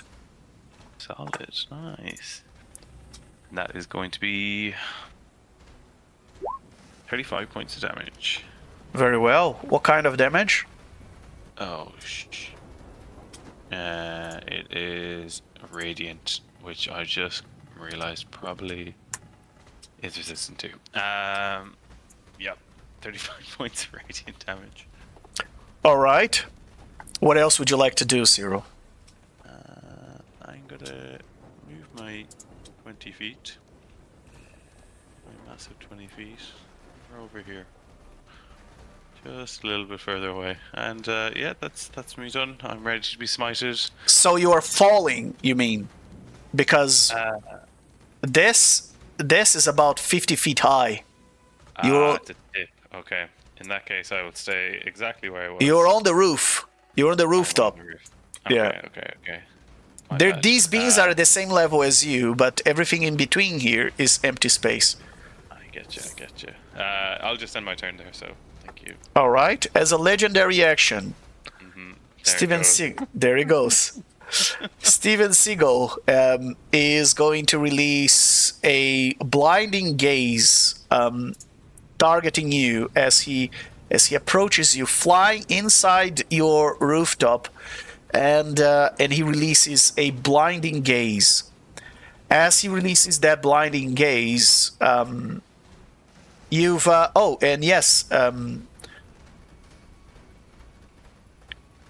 as he releases his blinding gaze, you gotta do a DC 23 con saving throw, or you're blinded. I'm immune from blinding. No one's a lich. Are you? I remember you guys getting blinded in this campaign. Oh, maybe that's my. I remember it really well, actually. Remember when Yeah. I know. I do remember now. Sorry. I think that's one of the very few conditions you can get. One of the very few conditions. That is going to be inspired. All right. And that is going to be a not much better. Okay, I'm blinded. Very well. Always good for a spellcaster to be blinded. Yeah. And as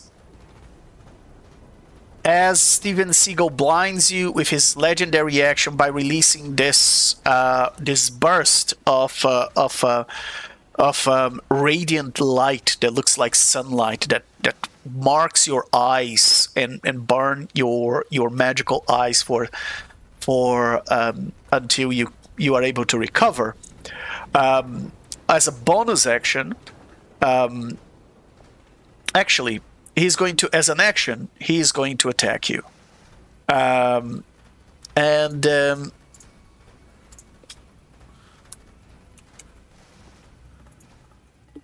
and he's going to attack you. He's going to approach you further and attack you with his trident, and he makes 2 attacks with his trident.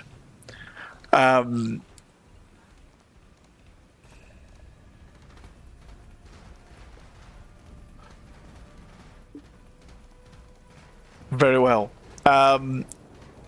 He makes 2 attacks with his trident. Here comes the first one and the second one. So that's, of course it is. It is a nat 20 and a 24. Yeah, both hit. Sounds about right. Sounds about right. Why my first strike against you is always a nat 20? You tell me. It follows the pattern here. All right. And you take a total of that's 23 points of piercing damage, magical. That's a magical weapon, plus 38 points of radiant for the first strike. So that's 61. And for the second strike,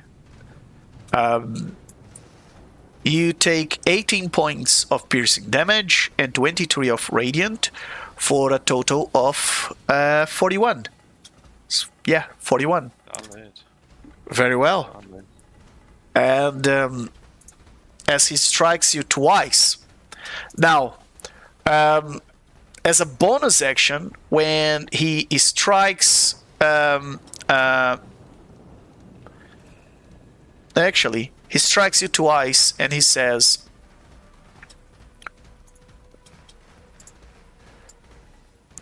I'll give you a choice, Lich, before I completely destroy you.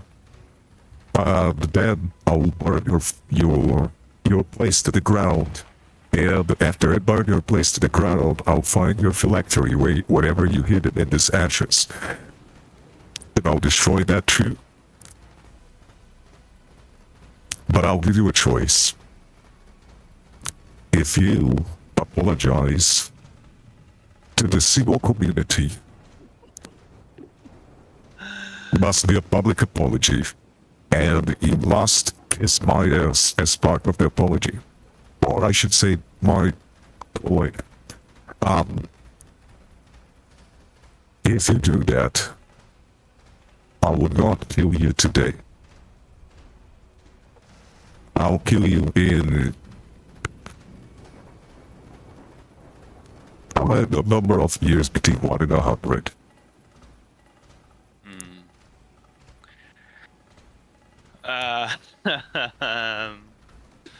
Above table, I don't think Cyril would would submit to a seagull. This is the champion, the vengeful champion of the seagulls. As he tells you. As he tells you. You might not know who I am, but you should be afraid. I was once known as Callisto.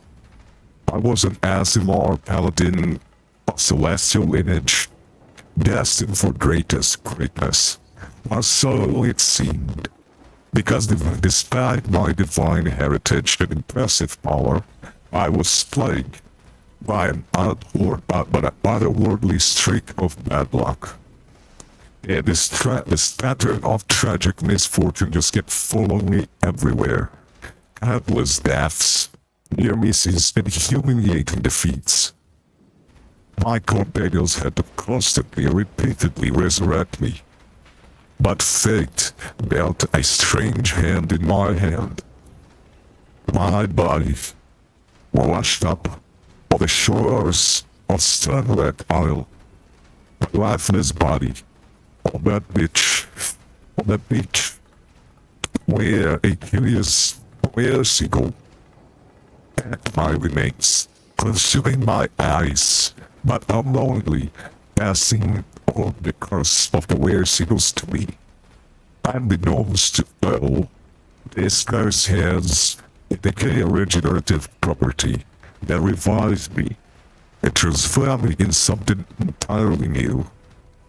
A celestial were-seagull of unhurt majesty, reborn with glorious radiant feathers, piercing boiled eyes, and the aura of a divine savior. Since then, I have taken the culture and the mantle of the Avenger of Sinos, reborn with this glorious radiance feathers. I took the name, even with a single stone wings Avenger, and rose to prominence and became a champion, a celestial champion. My resolve is unshakable, and I will defend my newfound flock until the end of my days from the multiverse's injustices. I am a hero, and the rest is history.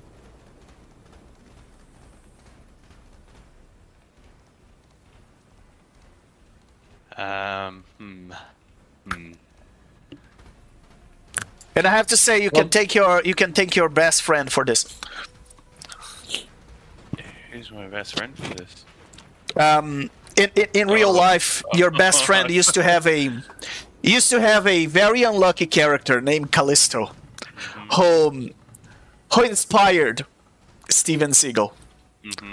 Yeah, I just got a message from said friend. I think he's watching on the YouTube chat. Yeah. I think he was looking forward to that one for some time. Yeah, I have a few messages here in all caps. Cyril's going to look the opposite direction to Steven because he's blinded and doesn't know the direction. His ears aren't quite what they used to be, so he's gonna go. I mean, it does seem fair. You are giving me extra years to live, and I mean, the only problem I suppose is the act of kissing you when, as you can see, my lips, while are still there, are quite nearly gone. So maybe not the pleasantry you would like. What do we think? Cloaker. So,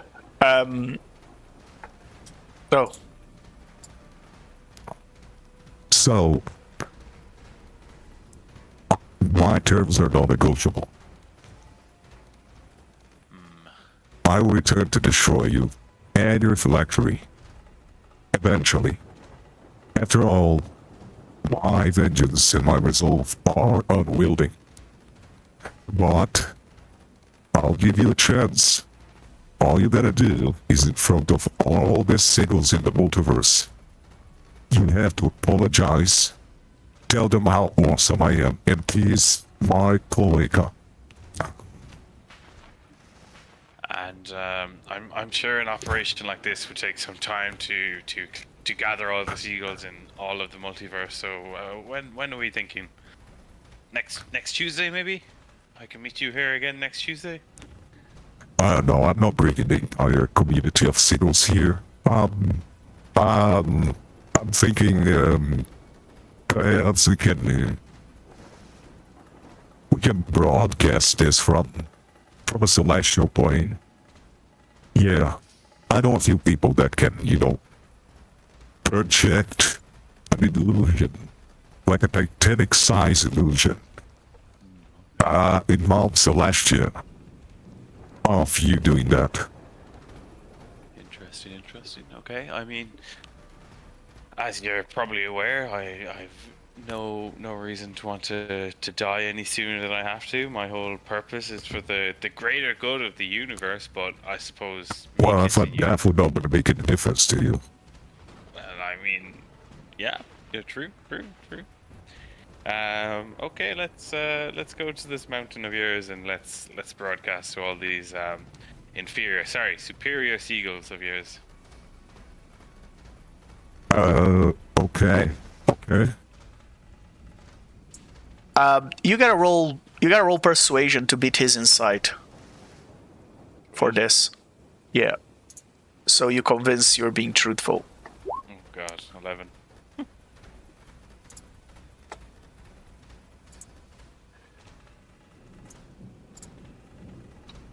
Very well. He rolled a 4. Yes, he's still below 11 for a miracle. Okay, he says. Very well. Cyril, you've been warned. Once your blindness goes away, I will send you a message saying where to meet me. Okay. Cyril. Minute passes and your blindness goes away. As your body is heavily damaged by this creature, and you hear in your mind the voice of the evening glory saying, And I realized I still had the voice mode on. That was somewhat disappointing. I expected someone of your caliber would have stepped up for yourself and destroyed that foul celestial creature. I mean, You reaching for my power enough? I mean, as much as I would love to destroy all seagulls, and I might still, from time to time destroy the odd one and hope that Stephen never finds out. But to continue on with our mission of reviving my wife, I need to be alive for that, and me dying defeats the purpose of that. And as you could probably tell, he very nearly killed me in but a second. You were Lich. You I can am die. Lich. Yeah, but my phylactery, he could have found my phylactery, destroyed it within the next few days, and then what? Then Is it that easy to find your phylactery? I mean, I didn't think this lair was this easy to find, and look at all this seagull poop. Well, it seems you could hold yourself to higher standards. After all, you do hold the essence of a goddess inside you. I mean, you could have came out at any point. Could have been like, hey, Stephen, back up. He's taken. But no. Well, quite frankly, I was studying your reaction. Okay. It's always with the study. Well, yes, I totally have accepted my offer. I'm still judging if you're worthy of my power, of my gift. After all, if you want to find and recover your wife, if you want the knowledge to bring her back, which I have, I will have to deal worthy.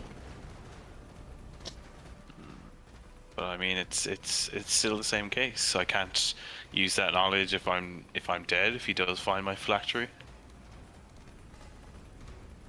and he could also destroy the locket that you gave me. I don't know if that will get destroyed from my phylactery either. So that's not good for either one of us. Well, I don't think he'll be destroyed your phylactery. He doesn't have the power. He doesn't have the darkness to do so.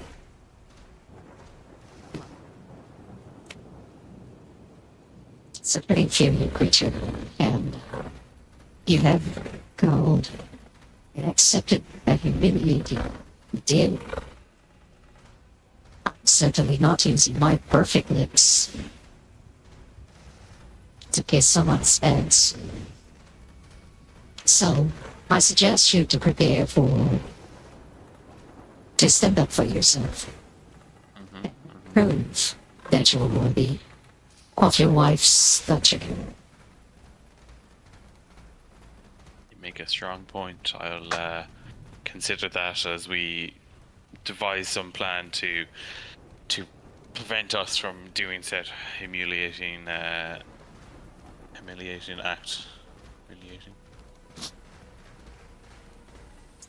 And on that note, let's go back to the show at the Necrotree, where we have a sing-off. All right.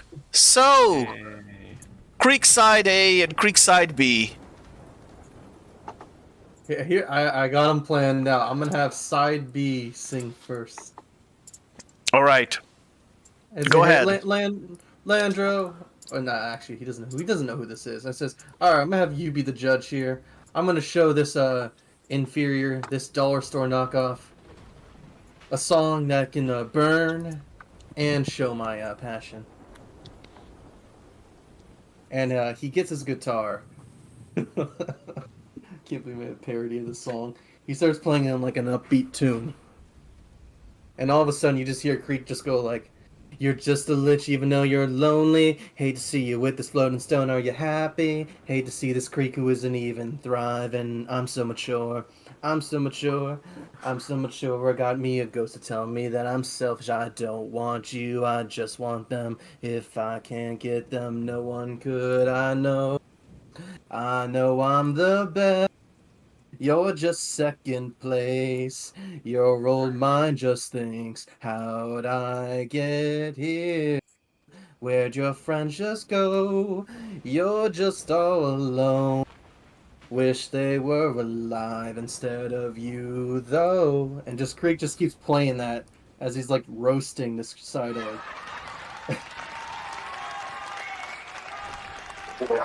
Very well, we get all this is one.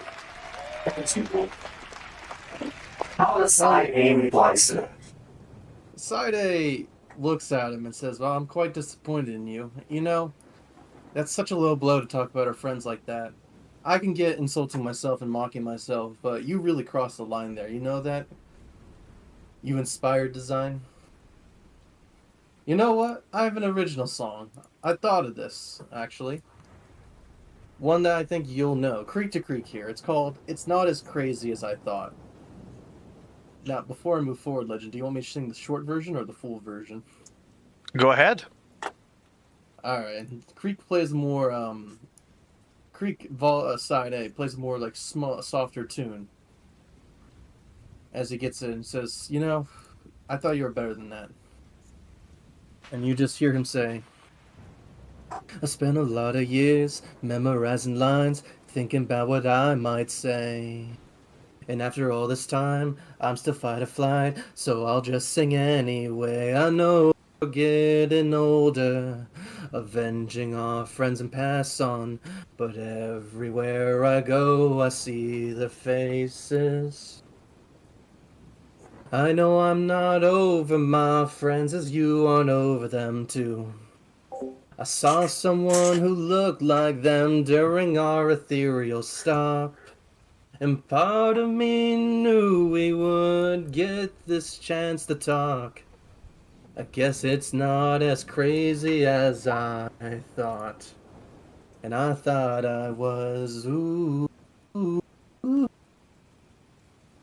Yeah, I thought I was, ooh, ooh, ooh, ooh." I made a whole original, hold on. "She wore that yellow cloak, like when we first met. I couldn't believe my eyes. Even when she left, I was just a mess, trying to find a reason right. I'm scared to death to see them, but I wanted it to be with them. The worst of all, I don't even know why. I know I'm not over my friends as you aren't over them too. We'll both try our best to avenge their unfortunate deaths. And part of me knew we would get this chance to try. I guess it's not as crazy as I thought. And I thought I was, ooh, ooh. Yeah, I thought I was, ooh, ooh. And he gets real close and says, truth is no one's like you, and my heart cannot be lied to. No look-alike could never take our place. I know we can stop this fight and work together now. We both share that same pain and no other lich has it too. And part of me knew we would get this chance to sing. I guess it's not as crazy as I thought. And then Creek just like starts, the song gets really soft and really soft as it gets quieter and quieter. And the audience loves me. As and Oh, and I'm in a voice mod. The audience loves Greek, and Landro says, as you both singing to each other, Landro says, I think it's clear who is the original one. It seems that the better version of you, Greek. I wonder if it would make your existence stronger if one of you destroys the other. It seems that one of you can clearly outperform the other. It seems that I have made a pact with the correct Creek, after all. The Creek A will step and go like, Landro. This wasn't more about performance to him. It's how our heart was. Side B, you're full of hate, and you're letting that focus on yourself. You have a once-in-a-lifetime chance. Someone who knows exactly who you are and everything about you. People wish they could have someone else like that in their life. The focus shouldn't be about trying to hurt each other. The focus should be to help each other. Who other than us is going to avenge them? The ones that Vecna wronged and took their lives. You know? And Side B just looks sad, thinking, I can see why they're calling me the inspired design. I've just been selfish and focusing on myself. And when presented with my own self, I just wanted to respond with hate. But I should have responded with respecting and loving myself instead. "What the hell is happening here?" And they both Creeks look, and Side B goes like, inspiration? Oh my god. Ah.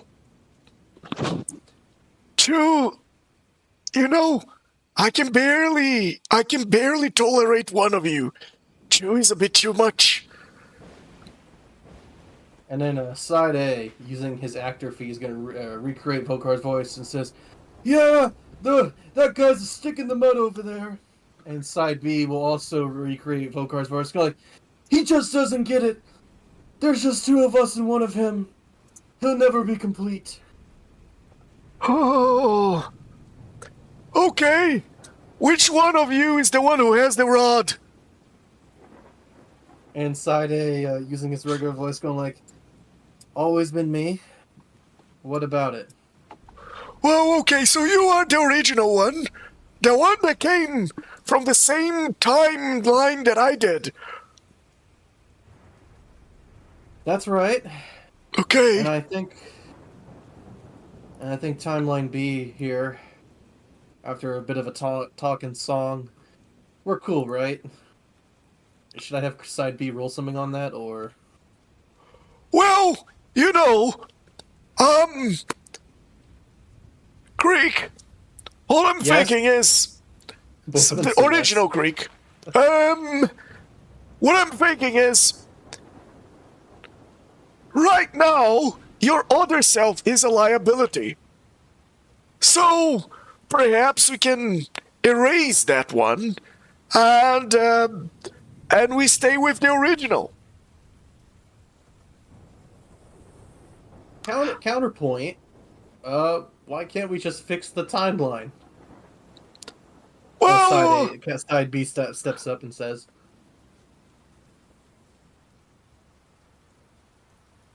go ahead. Oh no, sorry, I should have said that first. Side B says, counterpoint. Why don't you just fix the timeline? If there's two, if it became 1 to 2, why can't you just make 2 to 1? Well, I don't really understand wish very well. All I know is it is a very powerful spell, and if it's bad pronounced, or if the wording is wrong, shit like this can happen. Also, it was a wish of a god, so it's quite a high-level wish to undo. I don't understand a lot of timelines either. So perhaps, if you know how to fix it, and don't fuck things up even more, by all means, Side A is gonna. let's hear it. Side A is gonna step in and says, "Well, we don't need to destroy the other one. Vokar, I know when you first met me, our interests were aligned in taking down the Whisper one, but honestly, once that's all done, I just want to lay to rest, you know." And Side B steps up and says, "Yeah, that's all I've ever wanted. Honestly, this was just for revenge, and I hate being a lich, you know. I didn't want to become undead, but my own pain and passion drove me to this." Oh, there's no really a ritual to undo lichdom. So unless you talk to an overgod, there's not other many creatures in this multiverse that can fix you. Well, Side A steps up and says, "Well, there was one solution we had after we were going to defeat the Whispered One. Honestly, after we were all set, I was going to destroy my own phylactery and then finally lay to rest." So there you go. How about this? How about the cheap knockoff Greek? Destroy his phylactery. He arrived to the end of his 5-year plan earlier, and you trust that the original Greek will do his job well. That way I don't have to worry about you blabbing around if someone captures you. It's one less thing I need to worry about. You see? Oh, what about the other you then? The other you's trapped by the Lady of Pain. How are you gonna solve that? Yeah, no one gets out of her mazes, for all I can tell. So, I don't have to worry about him. I mean, I was thinking about taking down the guy anyway. I even told my original Greek, once we have all the pieces of the raw, let's just take them down. They are the cheap knockoffs anyway. But I'm giving you an easy way out. You're gonna destroy your phylactery anyway. Just trust your other self to do the job for you. He'll make the rest of your life easy. You can retire in peace. Both Greeks look at each other as they're playing, going like, "Yeah, I could see the liability." Side B says, and then Side A says, "Well, no, I can't avenge all of our friends, your friends too. We should have worked together on that." But as Side A steps up, then Side B goes like, "Well, no, I can't, because he does prove a point. Now there's 2 targets. If he targets me, he'll know everything about you." And then Side A says, "Well, yeah, but if he targets me, he'll know everything about you." This is a tough conundrum. Besides, you've proven to me, and this is what Side B is saying, that your heart's in the right place and you know what you're doing. I got destroyed by a comet. That's not my fault," as he looks at Vokar. Oh, it was not my fault either. It was the other one. I guess someone made you a favor and sent it to a maze. I don't care. If my Vokar would destroy me with a comet, I know you would destroy me with a comet as well.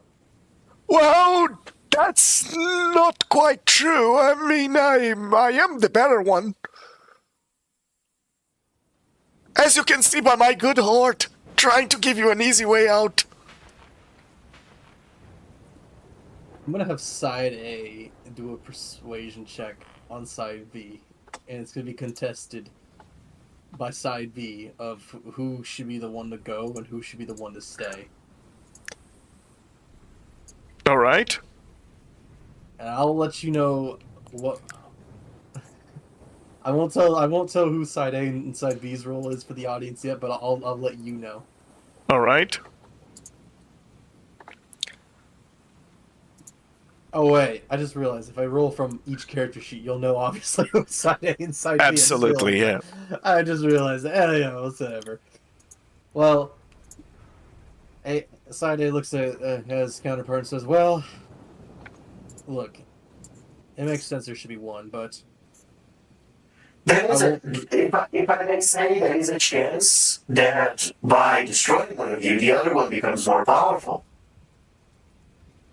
After all, your existence is split in two, or their two existences. How many phylacteries do you guys have? that is a good question. How many phylacteries do we have?" You have 2. I got this. Side B knows what to do. It says, all right. If it was a wish that brought us apart, then it's a wish that can bring us together.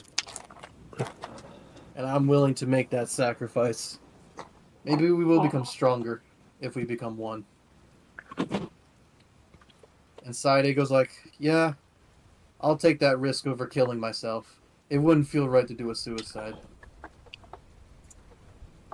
And B will take out his lyre, and as he's gonna cast cast Wish. And side B will say, I wish that me... This is side A, right?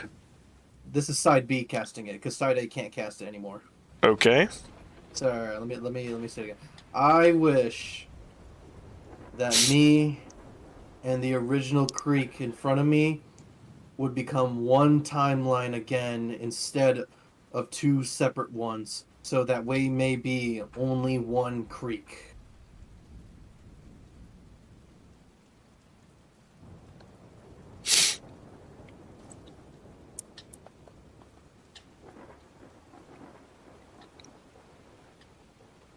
If you need me to write that All down, right. I gotta rewatch the recordings. All right. I wish that me and the original creek in front of me would become one timeline again, right? What was the rest of the wish?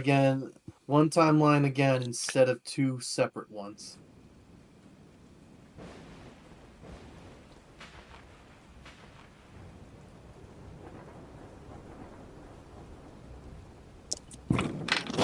Very well. As you cast this wish, you see Landro stepping back and Volkar stepping back when you start your wish. And on that note, Midge, have you made a decision?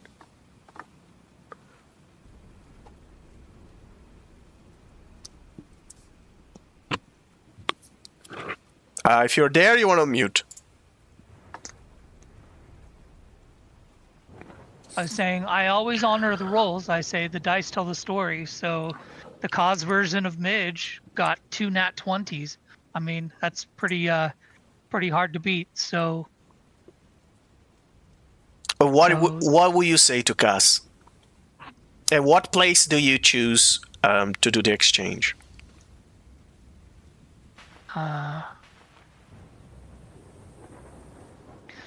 Well, it seems like you're willing to trade, and it benefits both parties, 2 pieces for 2 pieces.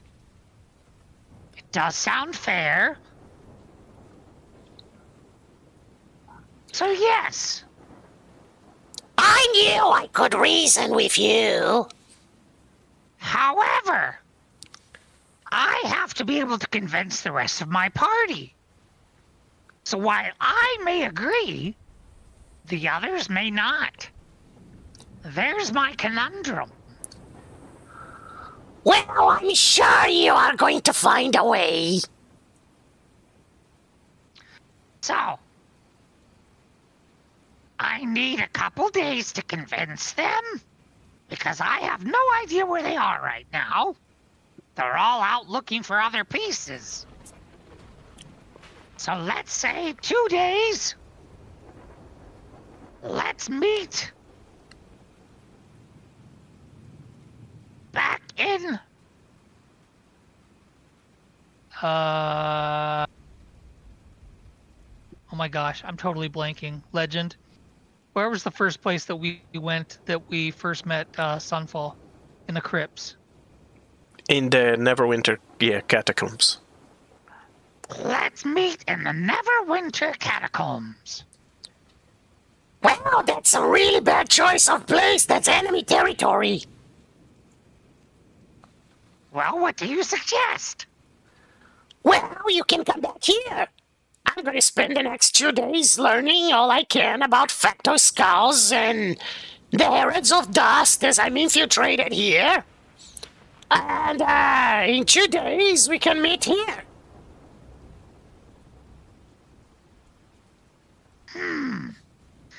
See? But then that's enemy territory for me.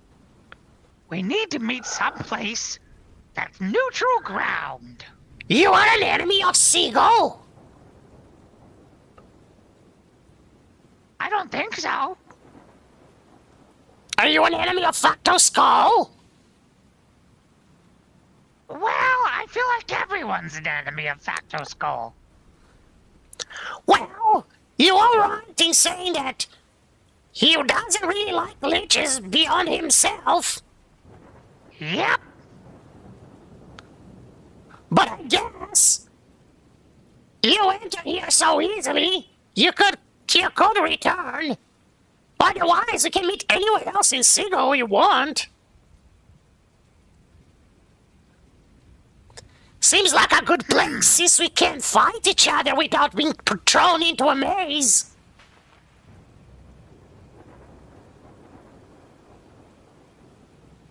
This feels like home turf for you. So I'm not so sure that I'm comfortable making the exchange here. What do you suggest then? Shall we meet in our lair? No! I mean, you cleared out the witch's place. Is that house empty? Oopsie daisy! Yes, it is. We can meet back at the sanctum if you want. Yep, that sounds like a good place since they're not there. Let's just meet there. All right. In 2 days, we meet in the sanctum. Yep. I won't be alone. I'm gonna have to bring everyone else.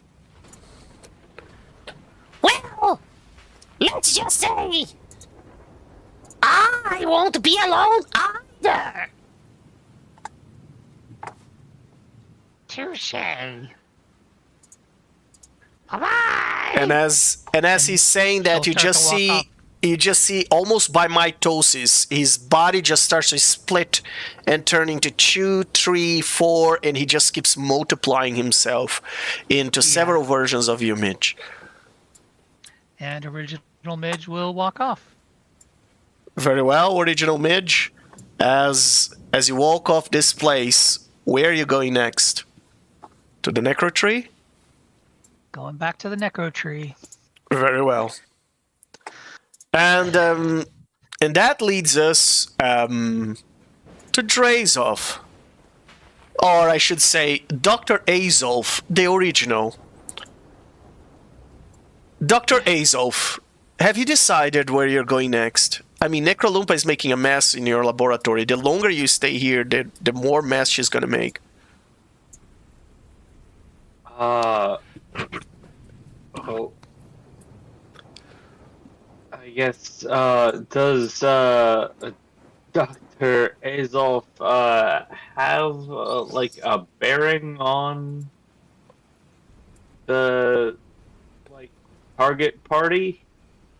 Well, Dr. Azov, it cost you some time for you to manage to reach that part of your memory where, which is actually not your memory, but your entangled brain between the two versions of you apparently shares some sort of distorted memories, and you've learned that is this place where the party meets, this tree in the middle of nowhere, that and you think you can identify and you can get there. All right, then he's gonna make his way there, and as he is, I'm assuming that he's gonna be transporting there by way of like plane shift or something similar. Yeah, or a teleportation circle. Yeah. Okay. So as he's making ready to do that, he says to Necrolumpa, "Is gather around. We are going. Let's just get this done." Yay! I'm so excited! Yes. Again, nails on the chalkboard in my brain. Just. I mean, I always wanted to kill you. Now I'm gonna have the chance. Yes. You have many chances to kill me. Just be quiet about it. And as you two head to the necro tree, Cyril, where are you going after making this mess and cleaning your house? Where am I going? Was I not told that I would hear from Stephen the Seagull once the blindness left? Yes. So where is he telling me You to go? haven't heard from him yet. Okay, Clearly, in that case, he underestimated your constitution, That's which, let's say, it's a fair mistake. in that case, Zero will probably go back to the necro tree to see if he can round up the liches to help him with his predicament. Very well. So, with the other three parts of the group going back to the necro tree, I think it's a good time for us to play Who's That Demon Lord? as we all take a 10-15 minutes break, and we'll be right back, everybody. For those that want, let's meet in the lobby. All right, Cyril, you there? Yep. Okay. All right. I just been told, I didn't realize this before, that when I mute myself because I either need to cough or sneeze or blow my nose or whatever it is because I'm I have a slight cold. Turns out that even though I mute myself on Discord, the audience can still hear me because I didn't mute myself, I guess, on OBS. So, fun times. So, my apologies to the audience. You've been blowing your nose and stuff. It's been going through on YouTube. And sneezy and whatnot. It's all going on YouTube. So, my apologies to the audience for the special sound effects. I guess I'm gonna have to find ways of mute myself on my end physically by blocking my headset or whatnot. All right. Have you guys discovered who is this demon lord? It's hilarious. At least there's one more thing for the audience to laugh about in this campaign. They can laugh of the clumsy DM. All right, they're still learning how to handle technology. All right, so who is this demon lord? You're What's her digging name? deeper than my knowledge base, so I have no idea. I forget her name. It's like Malka or something. Ooh, Ooh, you're very close. I don't know the rest. I just know a Mal something. It's Malkatheth. She is the demon who, well, she's the demon mother of all succubi and incubi as well. Yes. She's the demon lord of desire, and by desire, and that is of the sexual nature. She is the one who left the abysm and went to work with Asmodeus in the Nine Hells. Quite a rare occurrence for a demon lord to work with devils, but I guess she's a special one. And now there are succubi everywhere in the Nine Hell, thanks to her. She's a pioneer. She's the Wow, great choice of words. yes. All right. So, Creek, let's go back to your wish. All right. So as we return to the necro tree, since everybody's just going there, it's like party at the necro tree. So, Creek side B, as the one casting the wish, and I'll repeat back to you. I wish that me and the original Creek in front of me would become one timeline again, instead of two separate ones, so that maybe only one Creek. Those were your words. Now, let's break down this wish. I wish that me and the original Creek in front of me. That's pretty clear. You're identifying the subject of the spell. Would become one timeline again. Here's the problem with that, though. We have learned that there are no longer two timelines. There's only one timeline. There are two timelines that merged into one. Also, timeline is not really an entity you could become again. You are not a timeline that manifests itself as a creature. So when you say would become one timeline again, the become one timeline again, that part of the sentence loses its senses, loses its meaning. As you're referring, I assume you're trying to merge two timelines, but even if, assuming we interpret that way, there are no two timelines to merge. Both of you come from different timelines indeed, but right now they're only one timeline, so there's nothing to merge. So when reality tries to resolve your wish, it can't merge two things that are not unmerged, if you were requesting that to be. And then, so this part of the wish gives a, for comparison, gives a 404 error. A 404 error, target not found. And then you say, instead of two separate ones, so that may be only one creek. So, so this, I'll consider the statement that goes until two separate ones as a sentence. So would become one timeline again instead of two separate ones is one. It's one piece of your wish, so that may be only one creek. So that part. I love that. So that part of the wish is resolvable by reality, as it makes sense. It doesn't return a 404 error, target of the wish not found. So the wish then becomes, I wish that me and the original creek in front of me, maybe only one creek. And if you remove the part that is not translatable or that can be targeted by the wording.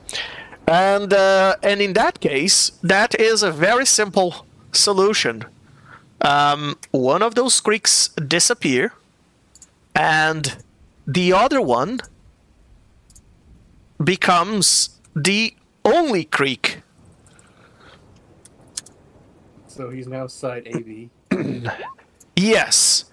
He's Creekside AB, but he's merged into the only one creek. However, there are consequences to your wish. First of all, it would be pointless for me to ask you to roll a wish to see if you would ever be able to cast wish again, because side A, as we've learned, can't ever cast wish again, thanks to his previous wish. But you do suffer the wish stress, so please roll the 2d4. Ooh, As for the next 4 days, the only creek is strength is 3. All right, very well. So you can use side A creek as the only character sheet. What are the consequences of this merger? Side B creek. Every memory the characters from the left hand horrors, every memory you had with creek is erased. All left hand horror characters cannot remember creek. So creek is merged. So for everything that impacts the future, there is only one creek. For everything that impacts the memory of the creek you guys had, that is a gunner. So this creek doesn't exist, and this creek doesn't exist. And just like that, you have erased one entire timeline of creeks. Now, what are the consequences? Yeah. Is there a new line for this new wish? Is there a new line for this new wish? No. Yeah, because they joined up here. All your memories were erased. It didn't change Of this creek. of this creek in your party The creek that was killed by a comet. by a comet. We no longer know. We only know this one. It's not that you don't know. It's that you don't remember. Okay. It doesn't mean that he never existed. It's just that you don't remember. Do I forget those memories too, or will I forever remember that wish? No, just like happened with Drazov, you have an entangled memory. So if you want to remember things from this timeline, and you are the character from the other timeline, you have to roll an intelligence check and pass that check, depending on how specific is the piece of information you're trying to remember. Okay. All right. So yeah, with that, those are the consequences of your wishes. The party no longer remembered that there was a creek among their midst. Creek is a new invention that came with the new Volcar, for all you guys can remember, and it's apparent a character of a different timeline, and you don't remember. And for the future, there is only one creek that has an entangled memory of 2 creeks. Highlander Creek. There can be only one. Highlander Creek. All right. Exactly. All right. Deep cut. Okay. I'm gonna go. Showing my age. I'm showing my age there. Very well. You're showing our age. There can be only one creek. Let's put. All right. And on that note, actually, let me remind the audience that this guy here is slightly different. This guy here has a different appearance as he merged his phylactery with a different one. So this is what we're calling the original Cyril. The original Cyril who merged his phylactery, and he was the one who retrieved the vestige of the evening glory in the first timeline. And then you have the one that is the prodigal son, Ronaldo, who in the second timeline, the Left Hand Horrors, is the one who retrieved the vestige of the evening glory. I wonder what he's doing with that. Is he becoming pretty as well? Who knows? All right. It seems that she can be quite a good companion, right? Right, Cyril? Do you have any complaints about her so far? Do I have any complaints? I mean, nothing major. I just hope my wife isn't jealous that I spend as much time as I do with another woman, but maybe she'll give me a break this one time.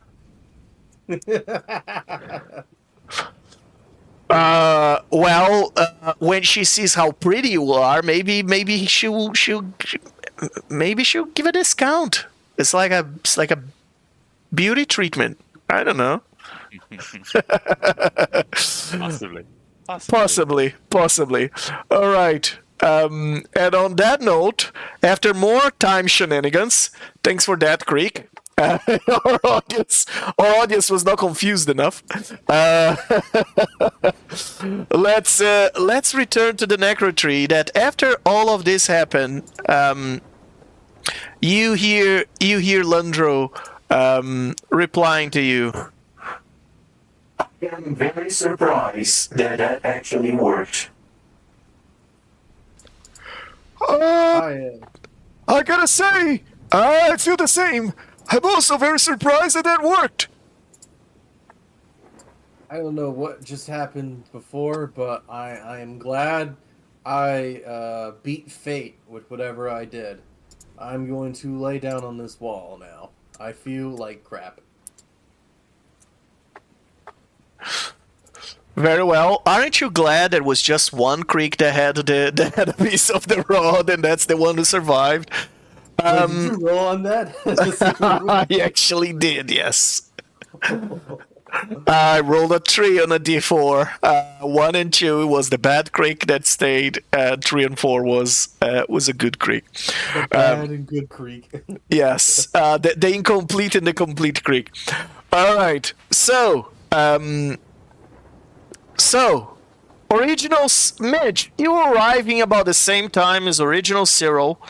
In the necro tree, as you see, creek ahead and that floating gem with the consciousness of a giant colossal warforge, who is creepily interested in secrets, flying around, and then you have Volkar, which you can see that bald head from afar, reflecting the moonlight.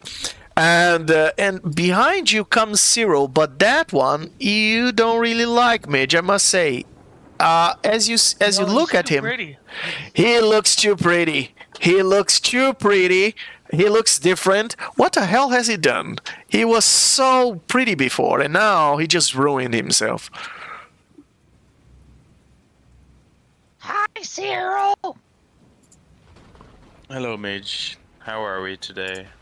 As hideous as ever, I might say.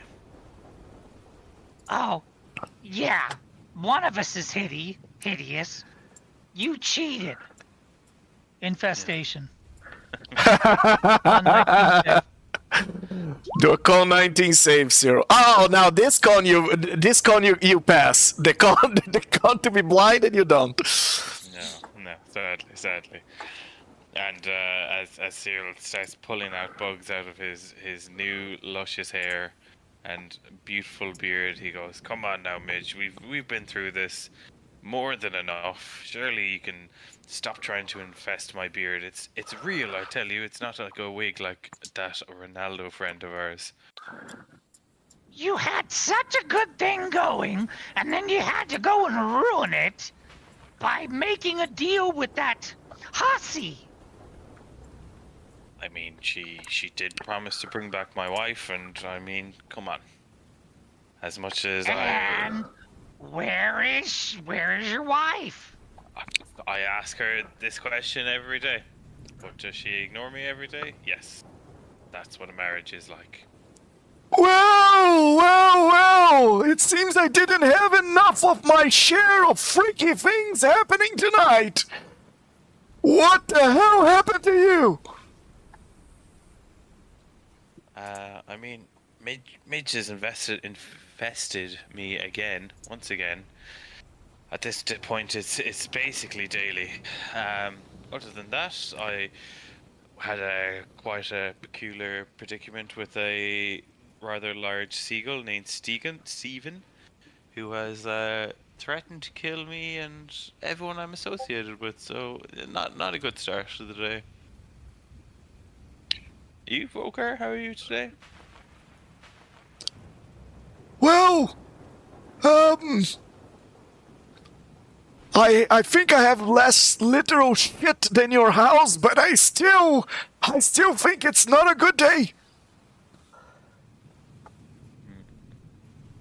Creek will look up at the wall of cereal and go, "Oh God, am I drinking too much? So I must be seeing things." there was.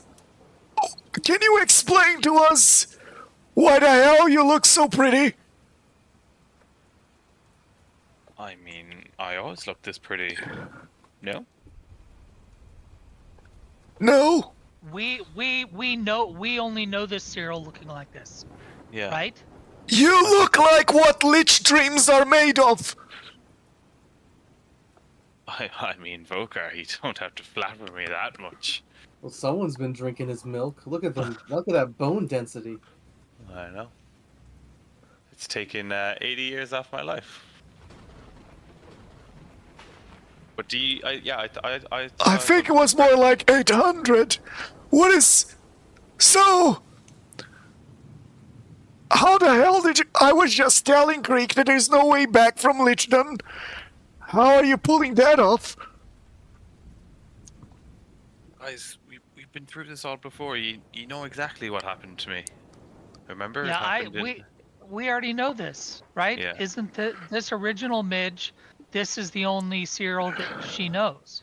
Yeah. Yes, Midge, but the last time you saw Cyril, when he was going to Mechanus, he hadn't yet merged the vestige of the Evening Glory to his okay. phylactery.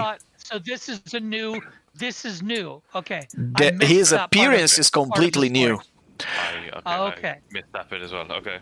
And which, by the way, reminds me, Cyril, the vestige of the Evening Glory gives you this this very, very interesting aura, 30-foot aura of obsession, which says, and I quote, can I display this in VTT?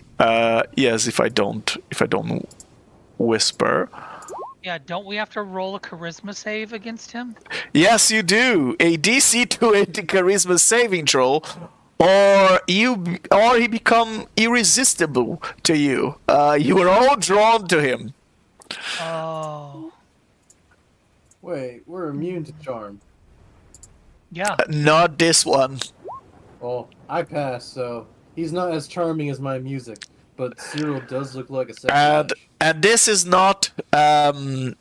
Is this a magical effect?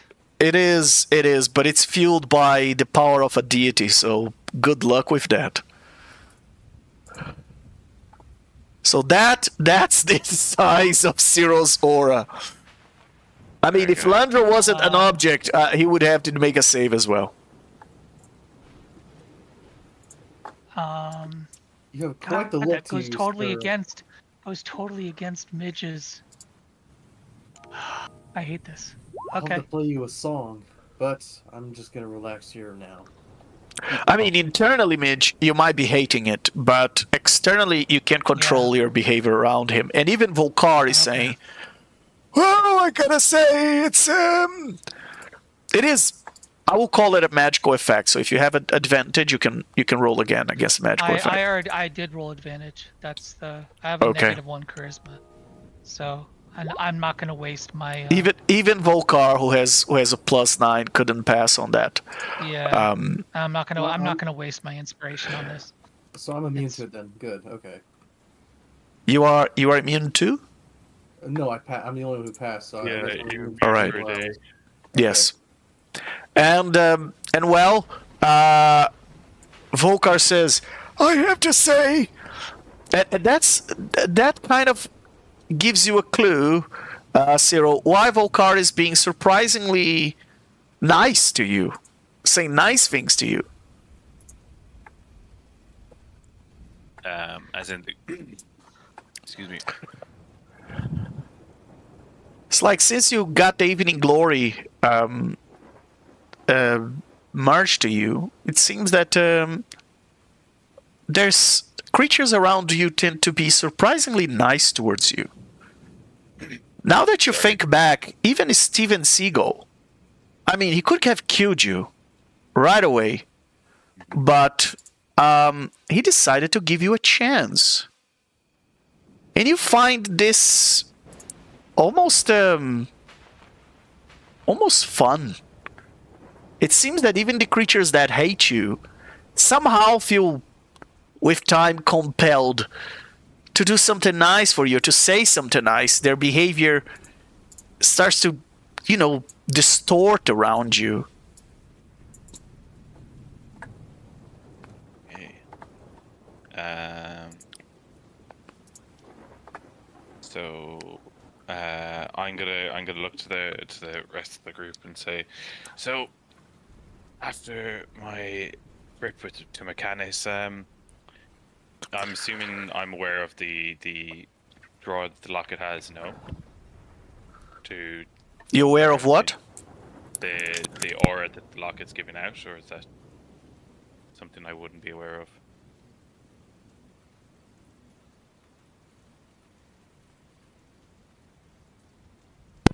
You would be aware. This time, I think I mute my mic the right way. You wouldn't be. You would be aware because you identify new attune, so you know the properties of the item. Okay, so, Although you have no way of unattuning from it. Yeah. So I'm assuming, it's the cursed one. So Cyril's gonna. That's quite a curse because that merged with your phylactery, so. Yeah, it's never leaving. Nope. Never leaving. You are now half hollow lich, half passionate lesser deity of obsession. I mean, sounds about right. Looking at Cyril,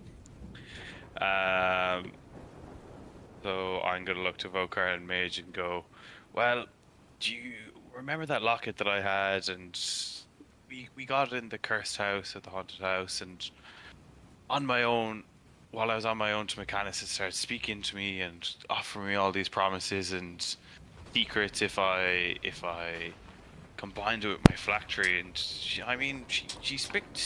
spoke quite well. So after many weeks and days and whatever it was traveling together, we decided, you know what, he's promising to bring back my wife, he's promising to give me all these powers to help defeat Vecna and do what we've been doing, but much better. So I proceeded with merging her into my phylactery, and now we're here, and as you can see, I'm as beautiful as ever. Like you said, Vokar, it's taken 800 years off me. I almost look human again. Do you really think that she's going to bring back your wife? I mean, she said she would. She made a pretty compelling argument that she would. So I mean, we've been at this for how many months, and we seem to get stopped every couple of months, every couple of weeks.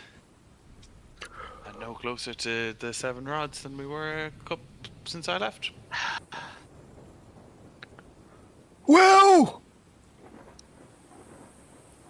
Speaking of which, I'm sorry, I've got to interrupt now. yeah. Of our current situation now that we're in a different group, this midge does not have a rod. This Vokar does not have a rod. This Vokar has a rod. This Vokar does? Yes. Oh, both Vokars do. That's right. Both Vokars have a both rod. Vokars have the handle. Okay. So this creek has a rod. Yes. Was this No. Cyril successful? No. Okay. And I'll show you again. Sorry, our I image. just, because No Midge problem. is going to have to do this convincing this transaction. I, as a player, need to understand Of course. our current situation. So, the ones that have a rod right now, they have the 5 pieces of the rod, are the other midge, that is not this one you're playing right now, Yeah. the other Cyril, this Vokar, and this Creek that you have there, Okay. and Drazov. However, what this midge knows, these are the 5 pieces of the rod you put together. But what this midge knows, based on the deduction from what from your conversation with Cass for playing your poker face, and is that he is willing to trade with you 2 pieces of the rod that could be this 2 or this 2, but he identify himself as the cause that have the blast crown, not the cause that has the blast sword. So you assume you don't know exactly what that means, but you know that he said that the cause that had the black sword, the blast sword, is the one who killed the god in the astral sea. Yeah. Probably the one that grows to a very large size. Okay, then here's my question, and I'm sorry to get technical. The one that grew to the large size wouldn't have been able to deceive the other party because he didn't have the crown. No, both have the crown. Both have the crown, and both have the swords. The difference is that, as we talk, one, in order for him to deceive a god, the crown would have to have been blessed by a god. Oh, okay. And so he has the blessed crown. Okay. yeah. All right. And the Got it. Vokar that told you about his sword being able to cut gods, etc., is also a Vokar that saw the power of that blessed sword. So all right. he wants to trade 2 of these pink pieces. Either these 2 or these 2. You don't know. He said he Okay, would we don't change know. 2 pieces For- you don't have in exchange for for 2 he this- doesn't have. For this Vokar piece and this Necrolumpa piece?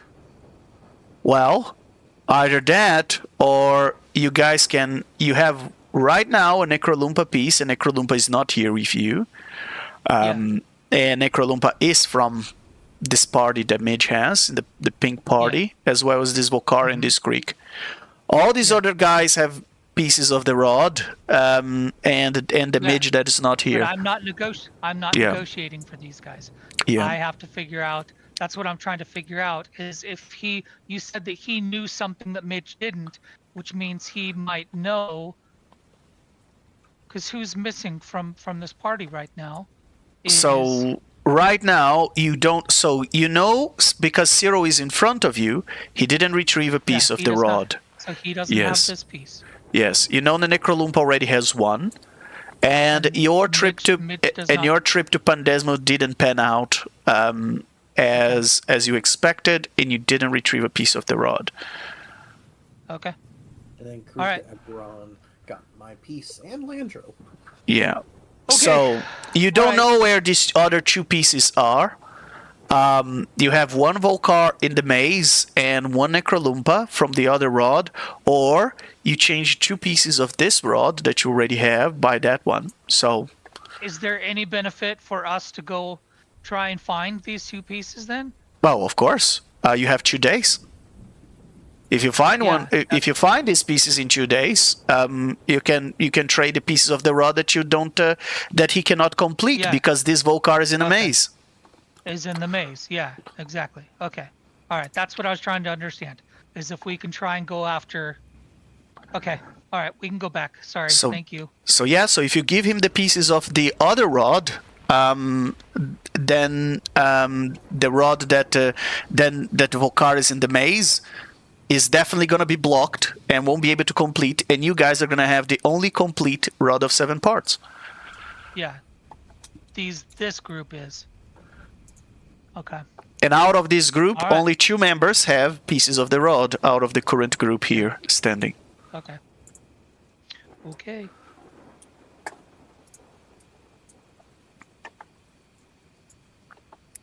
So Midge, Sorry, I what? completely sidetracked. No problem. Yeah. You wanted to Uh, you wanted to say something to the group about the Yeah. pieces of the rod. Go ahead. yeah. So Midge has been just kind of walking back and forth, like balancing on a tire, on this wall. She's gonna flip, come down, and say, Okay, so. Interesting turn of events for me. I was back in Sigil at the sanctum of the 3 witches, and I saw somebody exiting that I didn't recognize. So, I decided to follow. And follow.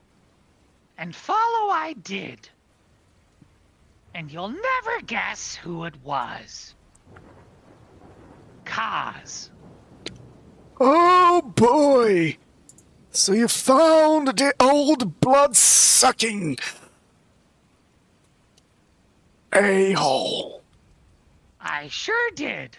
And what I can only assume is some type of lair for him. I'm not so sure. It was quite interesting. So anyway, he had a proposition. And he was a bit convincing to me. He has 2 pieces of the rod that he's willing to trade for 2 pieces of the rod that we have. Now,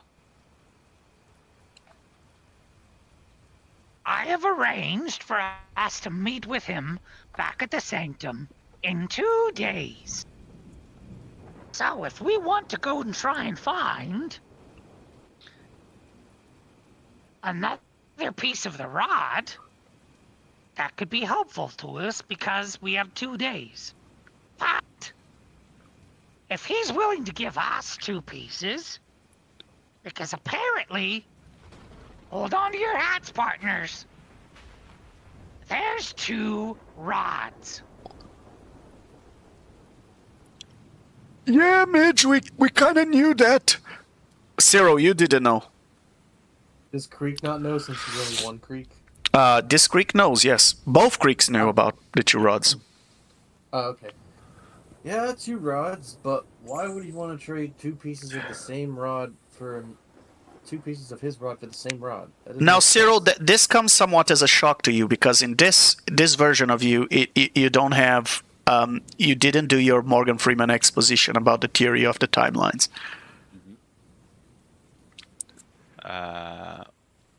I'm gonna look to Volcar and go, what do you mean there's 2 rods? I mean, from what we've been told for the last few months, there's 1 rod and 1 rod only. If there's been 2, why have we been going for only 1?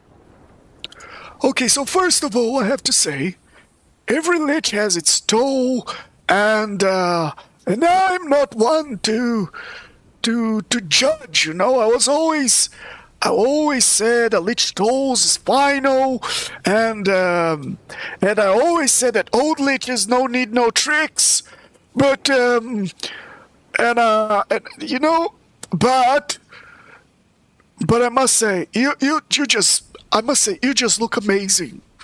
It's distracting, really. I really just wanted I had the same hair, you know? If I could do the same thing, I would just get some of my hair back. That seems like a good deal you pulled there. I must say, really nice. Can't believe these words are coming out of my mouth. Keep them coming. Look, I'm used to having fans, but Vokar, come on. He's good, but not too good. Tell him what he needs to know. It's disgusting how good you look. You too, Mitch? Man. Mitch, Like, sure, I'll give you gain props. inspiration for that, because you managed to say something nice in character. Now that was some contortionist actor work there. I already have inspiration. All right. Okay, so Vokar says, so yeah, apparently there have been some sort of reality overwriting, glitching created by Vecna. And it seems he must have created or merged two timelines, if I understood the theory of the other Cyril, which, by the way, should be here already. And it seems that there are two timelines. They were merged into one, and well, there are two versions of us and two versions of the Rod, two versions of Cass, two versions of Vecna, most likely. Minor differences between us.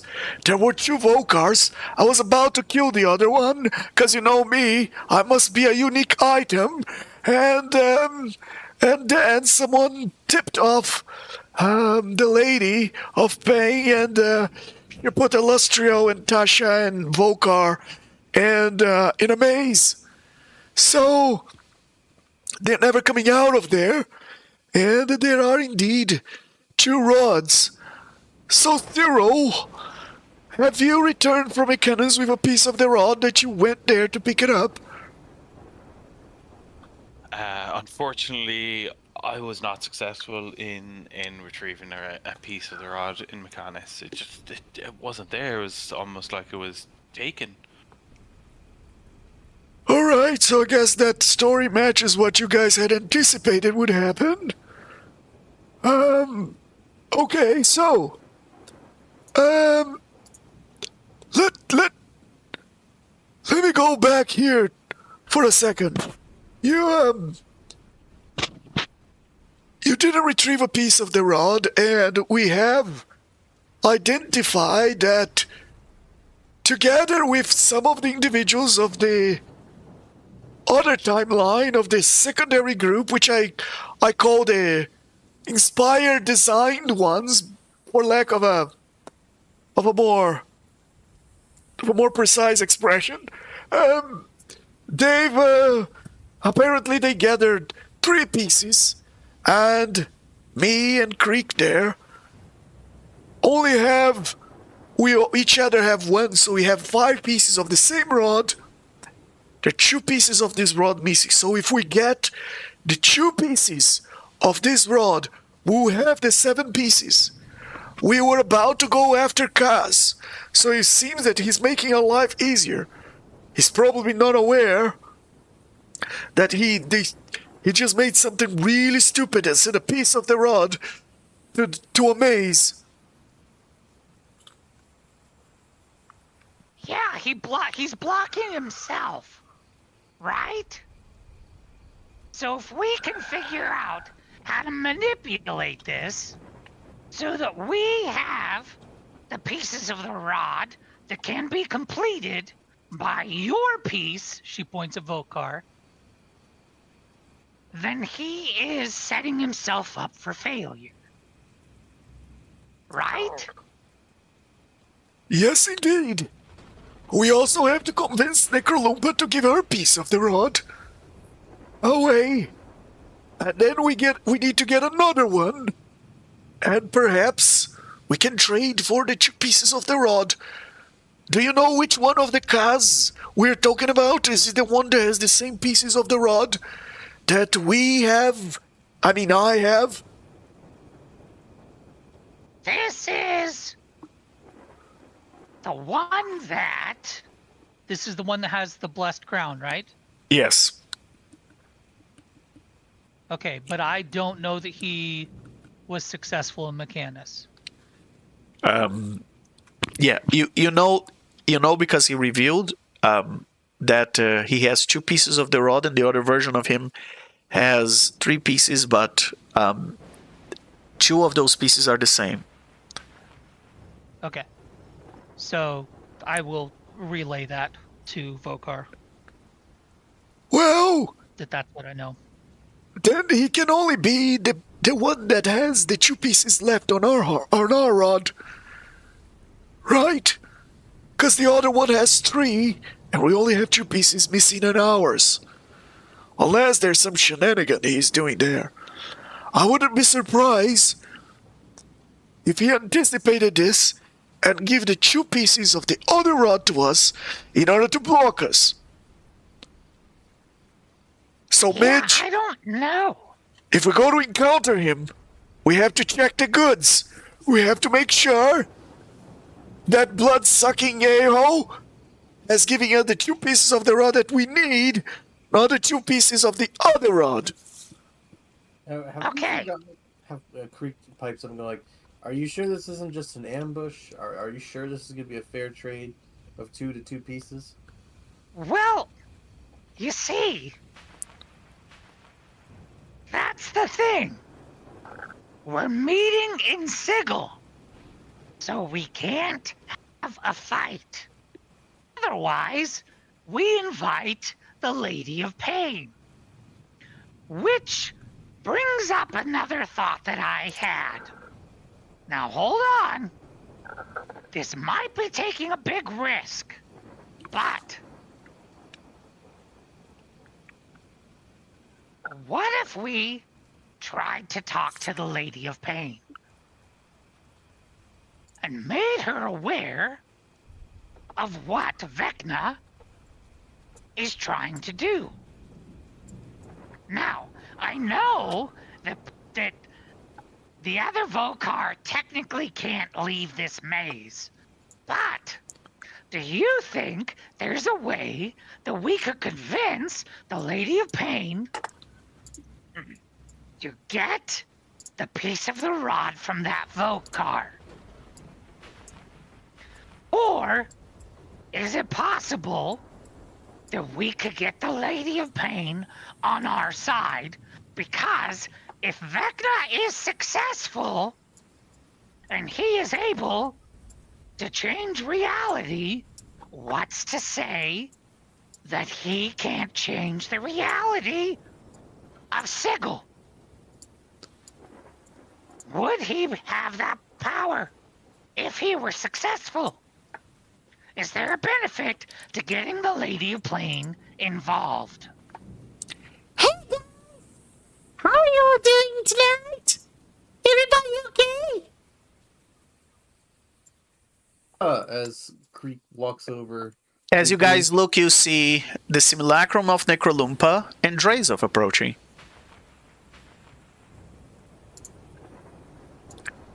Hello! Oh wow! Love what you've done with the place. So Drazov, this if you're talking, you're on Necrolumpa mute.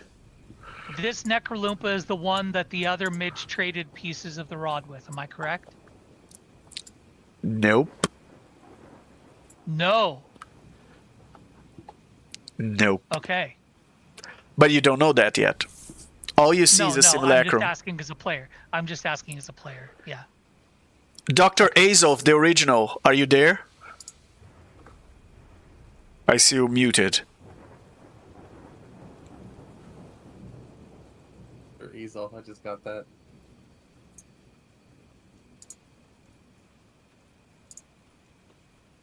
Did we lose Drazov?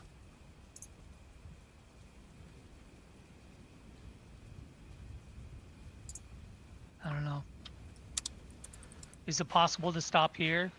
That was my intent, but I was hoping Dr. Dr. Azov would make a last intervention. But it seems we might have lost him, or he's on mute and he's unable to unmute himself.